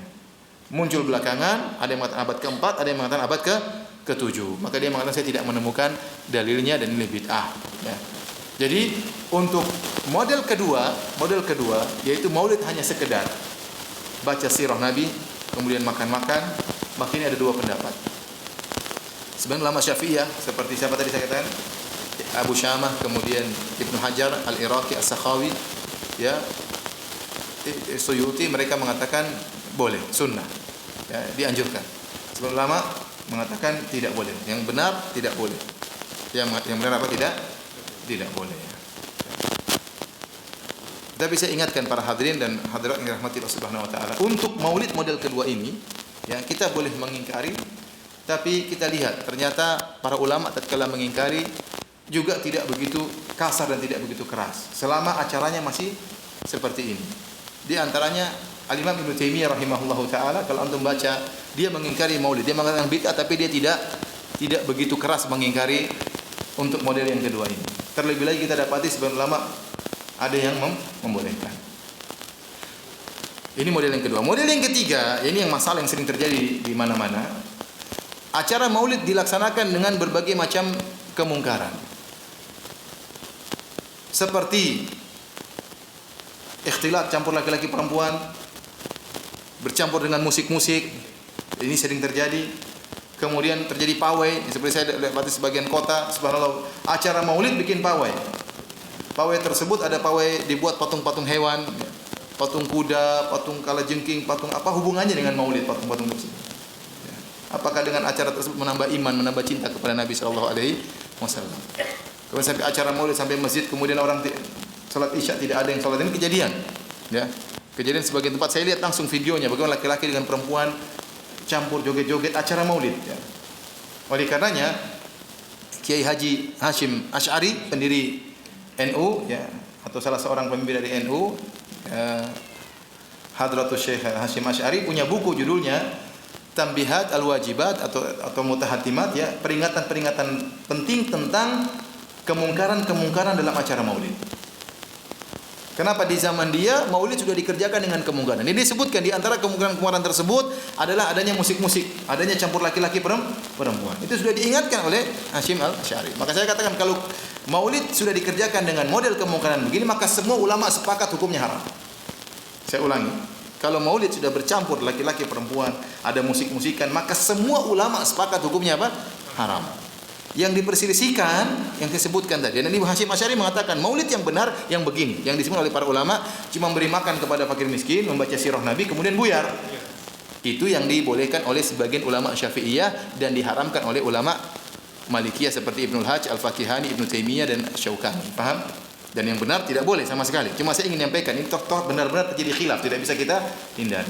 Memang benar khilaf dalam model yang kedua. Cuma sekedar baca sejarah Nabi, kemudian makan-makan, kemudian buyar ya. Adapun kalau tercampur dengan kemungkaran, maka semua ulama mengharamkan. Ini yang banyak terjadi seperti ini.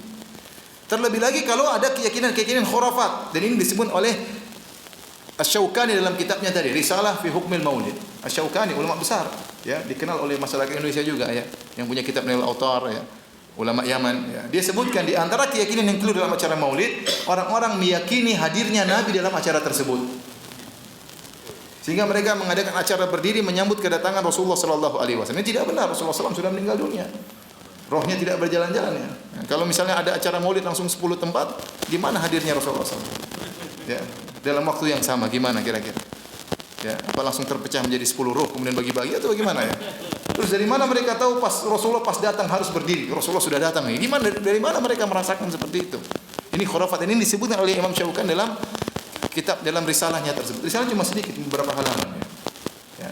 Jadi wallahu alam bisawab, para hadirin dan hadirat yang dirahmati Allah Subhanahu wa taala, pendapat yang benar maulid Nabi yang benar cuma model yang pertama, yaitu bersyukur dengan puasa setiap hari Senin. Itulah maulid Nabi yang sunnah. Maka jangan kita ganti dengan cara yang lain ya. Dengan cara yang lain. Meskipun ada sebagian ulama yang membolehkan dengan cara membaca sejarah, memberi makan, maka saya katakan yang lebih afdal yang diajarkan oleh Rasulullah sallallahu alaihi wasallam. Baik. Demikian saja para hadirin dan hadirat yang dirahmati Allah Subhanahu wa taala. Insyaallah pada pertemuan berikut kita akan jelaskan tentang persusuan Nabi sallallahu alaihi wasallam. Kalau ada yang bertanya saya persilahkan. Allah taala.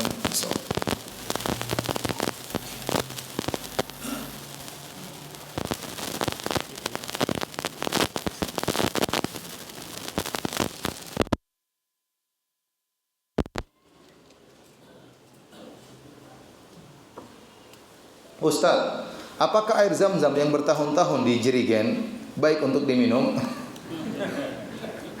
Coba dites dulu di di laboratorium ya. Karena kalau sudah bertahun-tahun air zam-zamnya sih enggak apa-apa, tapi kan mungkin kena matahari, terus ada kuman yang masuk ya. Kemudian ada macam-macam, kita enggak tahu ya. Ya. Kalau air zam-zam fresh dari keluar ya semua sepakat itu air yang paling top, air yang paling afdol, air yang paling sehat ya.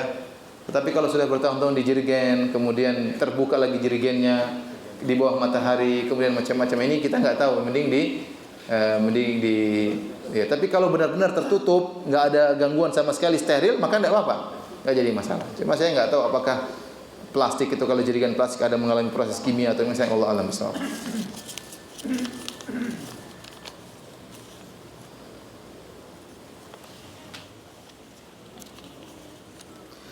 Ustaz, bagaimana caranya sholat khusyuk dan pikirannya tidak kemana-mana? Itu jadi masalah, pikiran kemana-mana. Yang jadi masalah, kita membiarkan pikiran kita kemana-mana. Itu. Sudah tahu pikiran kemana-mana, dibiarin aja. Artinya tahu pikiran kemana-mana, segera balik. Jadi, kalau sudah tahu pikiran kita kemana-mana dan kita sadar pikiran kita sedang kemana-mana, segera kita balik. Jangan dibiarkan. Sudah tahu sengaja malah mikir dalam sholat. Nanti saya ke sana, mau ke sini. Oh ya, utang saya masih sekian. Oh, jadi macam-macam ya. Dan itu memang ada setan yang datang ya. Sebenarnya dalam hadis disebutkan setan kalau dengar azan maka setan pun lari wala hudurat dan dia terkentut-kentut mendengar azan. Waktu azan sudah selesai, qomat sudah selesai, dia datang kemudian dia menggoda orang-orang yang salat. Dia mengatakan uzkur kada, uzkur kada, uzkur kada. Ingat ini, ingat ini, ingat. Dan benar banyak perkara yang kita ingat tatkala sedang apa? Salat. Ya. Hutang sama orang tidak pernah kita tagih, tiba-tiba saya masih punya uang, saya masih pulang. Ingatnya kapan? Waktu apa? Salat. Jadi paling kiat banyak, tapi saya katakan kiat yang paling utama ya, banyak kiat. Ini di antara kiat yang paling utama, Anda bersiap-siap sebelum salat. Jadi pergilah ke masjid, begitu mendengar azan segera berwudu, kemudian berjalan dengan tenang ke masjid. Kemudian salat 2 rakaat, ada waktu baca Quran, ada waktu berdoa kepada Allah. Ini persiapan. Begitu qomat, hati sudah tenang karena sudah muqaddimah, sudah persiapan. Tapi kalau Anda azan masih ngobrol, salat entar qomatnya masih lama. Ngobrol lagi. Begitu qomat tiba-tiba semangat. Langsung wudu cepat-cepat kemudian datang Allahu Akbar, ngos-ngosan gimana mau apa? Mau khusyuk ya.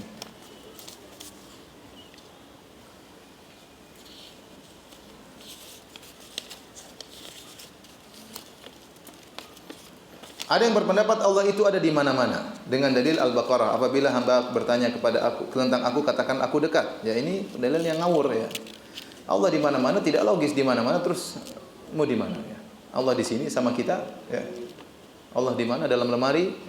Allah dalam enggak logis. Ini perkataan yang tidak logis. Allah dalam perut hewan, Allah dalam WC ya, enggak logis ya. Yang benar Allah di mana-mana ilmunya. Saya sudah sering sampaikan. Masyarakat itu mengatakan Allah di mana-mana, maksud mereka itu adalah ilmu Allah di mana-mana. Ya. Inni ma'akuma asma'u wa ara, seperti perkataan Allah kepada Nabi Musa dan Nabi Harun. Ya. Kata Nabi Musa dan Harun, innana nakhafu an yafruta alaina aw ayatgha. Wahai ya Allah, kami takut kalau Firaun itu berbuat zalim kepada kami. Allah mengatakan la takhafa innani ma'akuma, janganlah kalian berdua takut wahai Musa dan Harun, inni ma'akuma, aku senantiasa bersama kalian berdua. Asma'u wa ara, yaitu aku mendengar dan aku melihat kalian. Bukan zatnya Allah bersama Nabi Musa dan Nabi Harun, tidak. Oleh karenanya bukti bahwasanya masyarakat mengakui Allah di atas, sering mereka mengatakan kalau ada masalah kita serahkan saja kepada yang di atas. Iya atau tidak? Hampir semua mengatakan demikian, ya. Ada apa-apa kata mereka kita serahkan kepada yang di atas. Jadi mereka kata Allah di atas. Tapi kalau tanya Allah di mana? Di mana-mana. Terus tadi yang di atas yang mana? Jadi mereka tidak pandai untuk mengungkapkan. Tapi saya katakan fitrah masyarakat semuanya mengatakan Allah di atas. Sering mereka mengatakan kita serahkan kepada yang di atas. Ini masalah tidak ada yang serahkan kepada yang di atas ya. Jadi maksudnya di mana-mana adalah ilmunya. Adapun dalil apakah jika wa idza sa'alaka ibadi anni fa inni qarib, kalau hamba mau bertanya kepadamu tentang aku, katakanlah aku dekat. Dekatnya apa? Ujibu da'watad da'i idza da'an, yaitu kedekatanku, yaitu aku akan mengabulkan doa orang yang memohon kepadaku. Kedekatan dalam mengabulkan apa? Doa. Kedekatan rahmat Allah Subhanahu wa taala. Bukan zat Allah yang dekat dengan hambanya, tetapi rahmat Allah. Dan fa inni qaribun ujibu da'watad da'i idza da'an, aku sangat dekat, aku mengabulkan doa orang yang mohon kepadaku. Kemudian dalil yang kedua, wa nahnu aqrabu ilaihi min hablil warid. Katanya Allah dekat, ya. Allah di mana-mana karena Allah berfirman, wa nahnu aqrabu ilaihi min hablil warid. Kami lebih dekat dengan dia daripada urat nadinya. Kita bilang ini tidak benar. Pertama, dua bantahan. Bantahan pertama, wa nahnu di sini maksudnya malaikat. Ya, makanya Allah mengatakan id yatalaqqal mutalaqiyani 'anil yamini wasyimali qa'id ma yalfidhu min qawlin illa ladayhi raqibun atid. Jadi Allah selanjutkan, kami lebih dekat daripada urat nadinya tatkala dua malaikat sedang duduk di samping kanan dan kirinya. Jadi nahnu di sini kami maksudnya malaikat.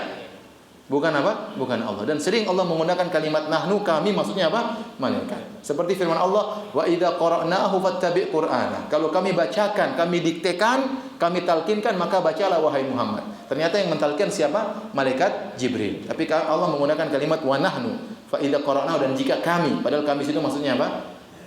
Maksudnya malaikat Jibril. Dan banyak dalam Al-Qur'an seperti ini.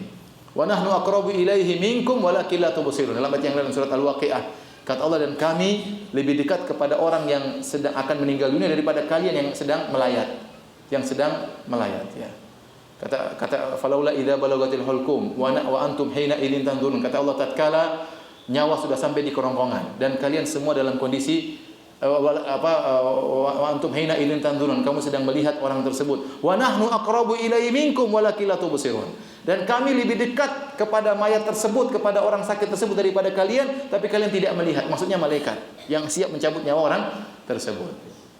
Paham? Jadi nahnu di sini bukan zat Allah, tapi maksudnya malaikat raqib dan atid lebih dekat daripada urat nadi. Bantahan kedua, kalau Allah di mana-mana, maka tidak perlu ada kalimat lebih dekat. Paham? Karena kalau di mana-mana berarti kedekatan semua sama. Tidak perlu ada kata apa? Lebih dekat. Paham? Paham tidak ini? Saya ulangi, kalau Allah di mana-mana, berarti kedekatan Allah kepada siapa saja sama. Kalau gitu tidak perlu ada kata apa? Lebih dekat. Allah lebih dekat di mana-mana, berarti Allah lebih dekat. Sebagaimana dekat sama antum, dekat juga sama orang kafir, karena Allah di mana-mana. Sebagaimana dekat dengan urat nadi Anda, dekat juga sama urat nadi orang kafir, ya. Sama kalau begitu. Kalau begitu tidak ada kata lebih dekat.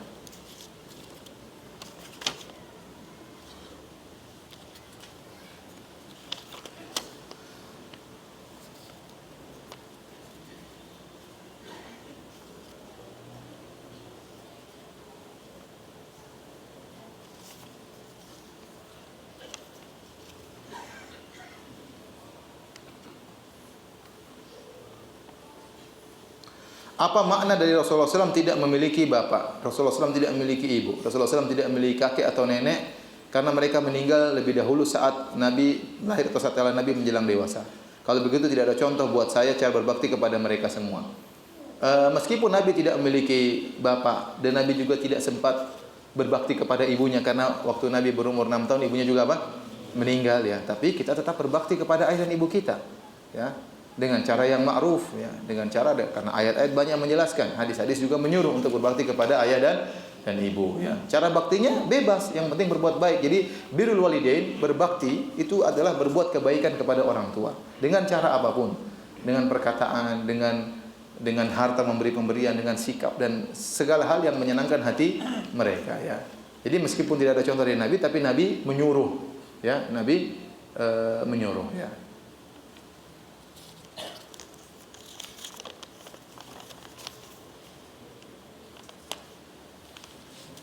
Bila kita mengeluarkan zakat harta langsung kepada penerima, apa kita harus memberitahu ke penerima itu zakat harta dari saya mohon diterima?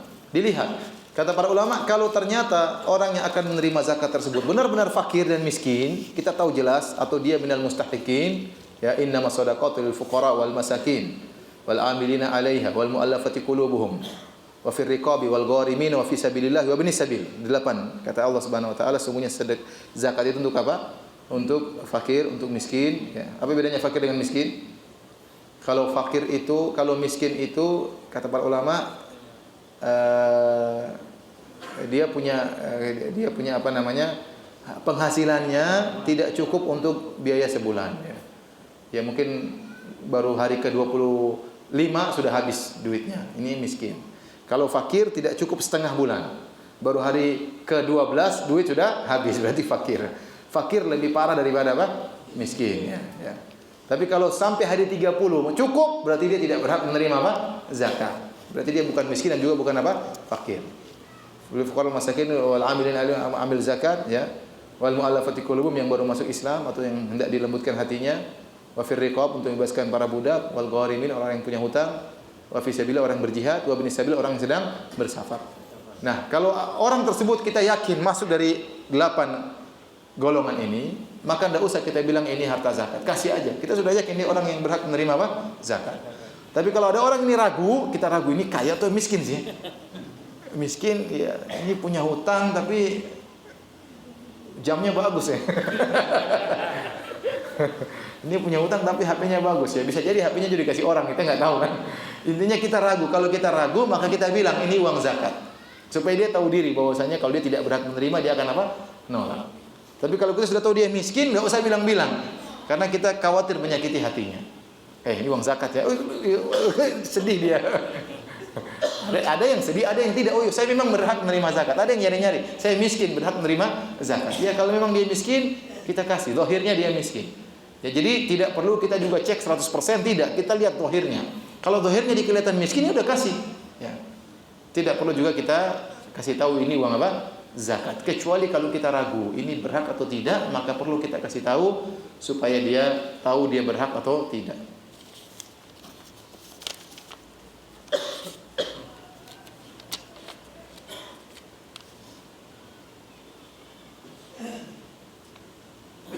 Apa maknanya imanan wa ihtisaban? Imanan sebenarnya ulama menjelaskan, imanan itu meyakini bahwasanya puasa itu syariat dari Allah Subhanahu wa taala. Syariat yang Allah turunkan, syariat yang mulia, syariat yang penuh dengan apa? Hikmah, ya. Syariat yang pernah Allah turunkan kepada umat-umat terdahulu. Ini bukan adat istiadat, ini bukan rutinitas tahunan karena tradisi, tidak, tapi ini syariat perintah dari Allah Subhanahu wa taala. Itu iman, bahwa ini adalah syariat dari Allah Subhanahu wa taala yang penuh dengan hikmahnya. Wa ihtisaban maksudnya berharap mendapatkan pahala. Berharap mendapatkan ampunan, berharap mendapatkan pahala, berharap dengan puasa ini diampuni oleh Allah Subhanahu wa taala, berharap dengan puasa ini akan dimasukkan dalam surga, itu namanya ihtisaban. Ihtisaban artinya apa? Berharap. Jadi seorang tatkala berpuasa menghadirkan dua kandungan ini dalam hatinya.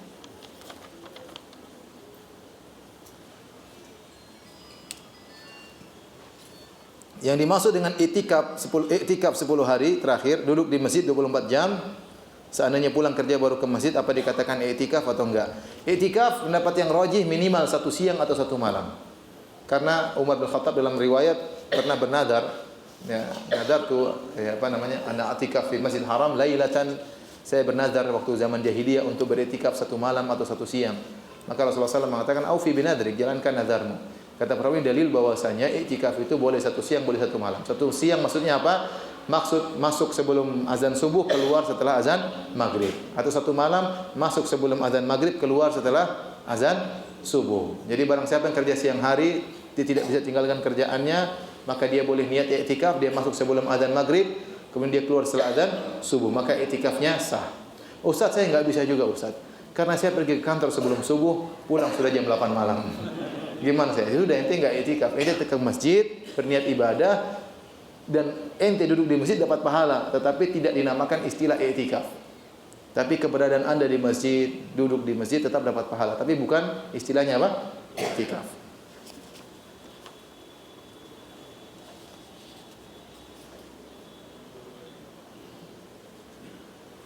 Puasa Ayyamul Bid, boleh enggak kita kerjakan 1-2 hari? Boleh 1 hari 2 hari, paling afdal 3 hari. 1 hari boleh sesempatnya. Kalau bisa 3 hari maka itu yang terbaik ya. Karena itu wasiat Nabi sallallahu alaihi wasallam, siyam salasati ayyam min kulli syahr. Puasa 3 hari dalam sebulan. Kalau seorang tidak bisa Ayyamul Bid, tidak bisa 13, 14, 15 ya, maka enggak apa, misalnya 13, 14, 15-nya hari yang lain enggak apa, diganti hari yang lain. Tidak apa-apa, yang penting 3 hari dalam sebulan. Tapi kalau bisa 13, 14, 15 itu maka yang sunnah seperti. Tapi kalau tidak bisa 13, 14, 15 berurutan, hari yang lain diganti hari yang lain, enggak jadi masalah.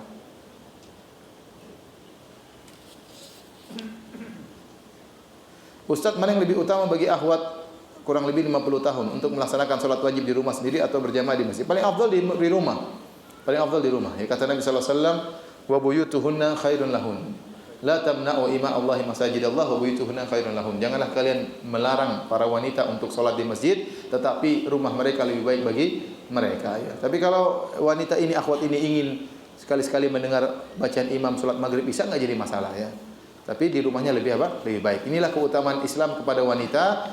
Laki-laki kalau ingin mendapat 27 derajat harus salat di masjid. Perempuan di rumah sudah mendapat 27 apa? Derajat ya, karena Allah muliakan mereka lebih utama untuk menjaga diri mereka, tidak banyak keluar. Waqarna fi buyutikunna, hendaknya kalian menetap di rumah-rumah kalian. Tapi boleh para sahabiat juga mereka salat bersama Nabi di masjid, bahkan Nabi mendengar isakan anak anak kecil, maka Nabi mempercepat sholatnya. Ini menunjukkan para sahabat juga mereka sholat di masjid dan banyak dalilnya. Tetapi lebih afdal di rumah. Sesekali ingin ke masjid, ingin dengar imam, ingin menghadiri ceramah, ingin dengar pengajian, maka tidak jadi masalah.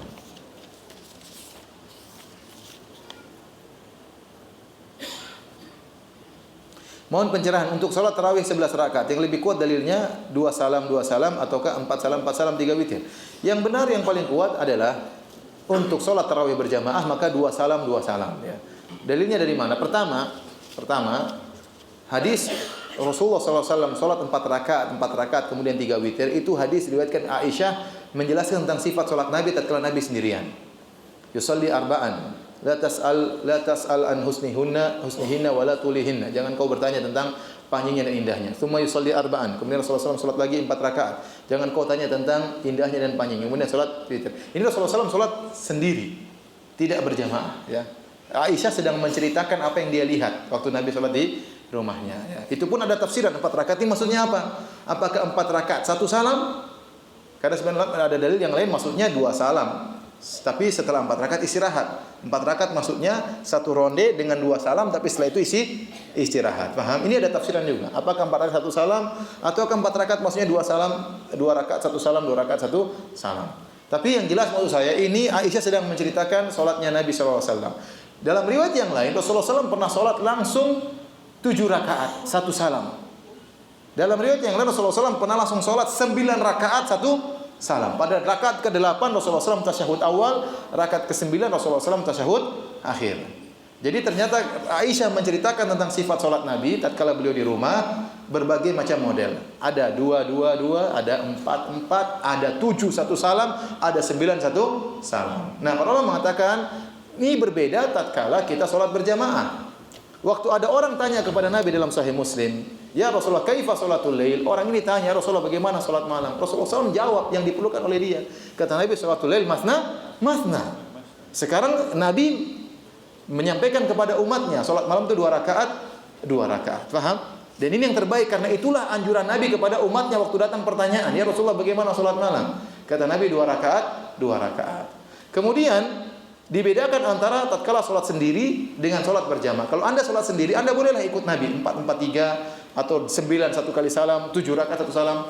Tapi kalau Anda praktekkan ini dalam salat berjamaah, antum bayangkan. Saya ingin laksanakan sunnah Nabi. Salat jamaah tarawih 9 rakaat 1 salam. Kira-kira orang-orang ngamuk di belakang enggak? 9 rakaat 1 juz. Mungkin ada yang sudah di rakaat 8 sudah tahan kentut sejak rakaat kedua. Sampai rakaat ke-8 udah jengkel enggak kuat keluar. Jadi aduh batal, bayangkan rakaat ke-8 batal. Menyusahkan orang ada yang mungkin 2 rakaat kemudian ingin ke toilet balik lagi kan begitu kan. Tapi kalau langsung 9 rakaat, sunnahnya Nabi iya, tapi ingat antum jangan salah paham. Nabi salat 9 rakaat dia sendirian, tidak berjadi imam. Paham? Boleh, tapi sekarang ada jadi imam hukumnya lain, harus lihat makmum di belakang. Tidak boleh lama-lama, tidak boleh terlalu lama. Ada orang sakit, orang tua, wadal hajat, ada orang punya kebutuhan. Maka saya katakan yang terbaik adalah 2 rakaat 1 salam. Ya, 2 rakaat 1 salam.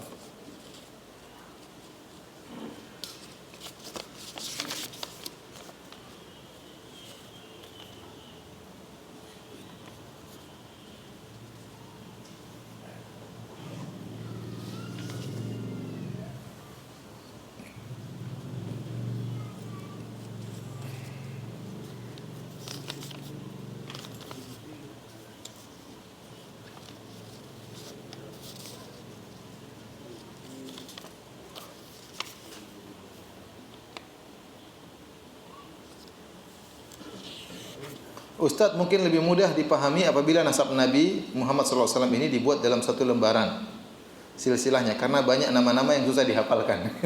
Memang namanya susah-susah ya. Muhammad siapa bin Abdullah ya hafal, bin Abdul Muthalib hafal, bin Hashim masih hafal, Abdul Manaf masih hafal, Qusay, Kilab, Murrah dan seterusnya udah mulai bingung ya. Kemudian apa Lu'ay, Ghalib, Fihir, Malik, kemudian apa Nadhr, Kinana, kemudian Khuzaimah, Mudrikah, Ilyas, sudah mulai agak susah-susah ya. Ya enggak apa-apa, nanti dibuat apa? Dicatat aja sekarang ya. Jadi intinya di buku-buku sejarah ada disebutin. Dan tidak harus dihafal. Tidak harus dihafal. Yang perlu dihafal antum hafalkan Muhammad bin Abdullah bin Abdul Muttalib Al-Hashimi. Sudah selesai. Dari Quraisy Al-Qurashi. Al-Hashimi Al-Qurashi. Ya, sudah selesai. Kakek-kakeknya tidak harus untuk dihafalkan.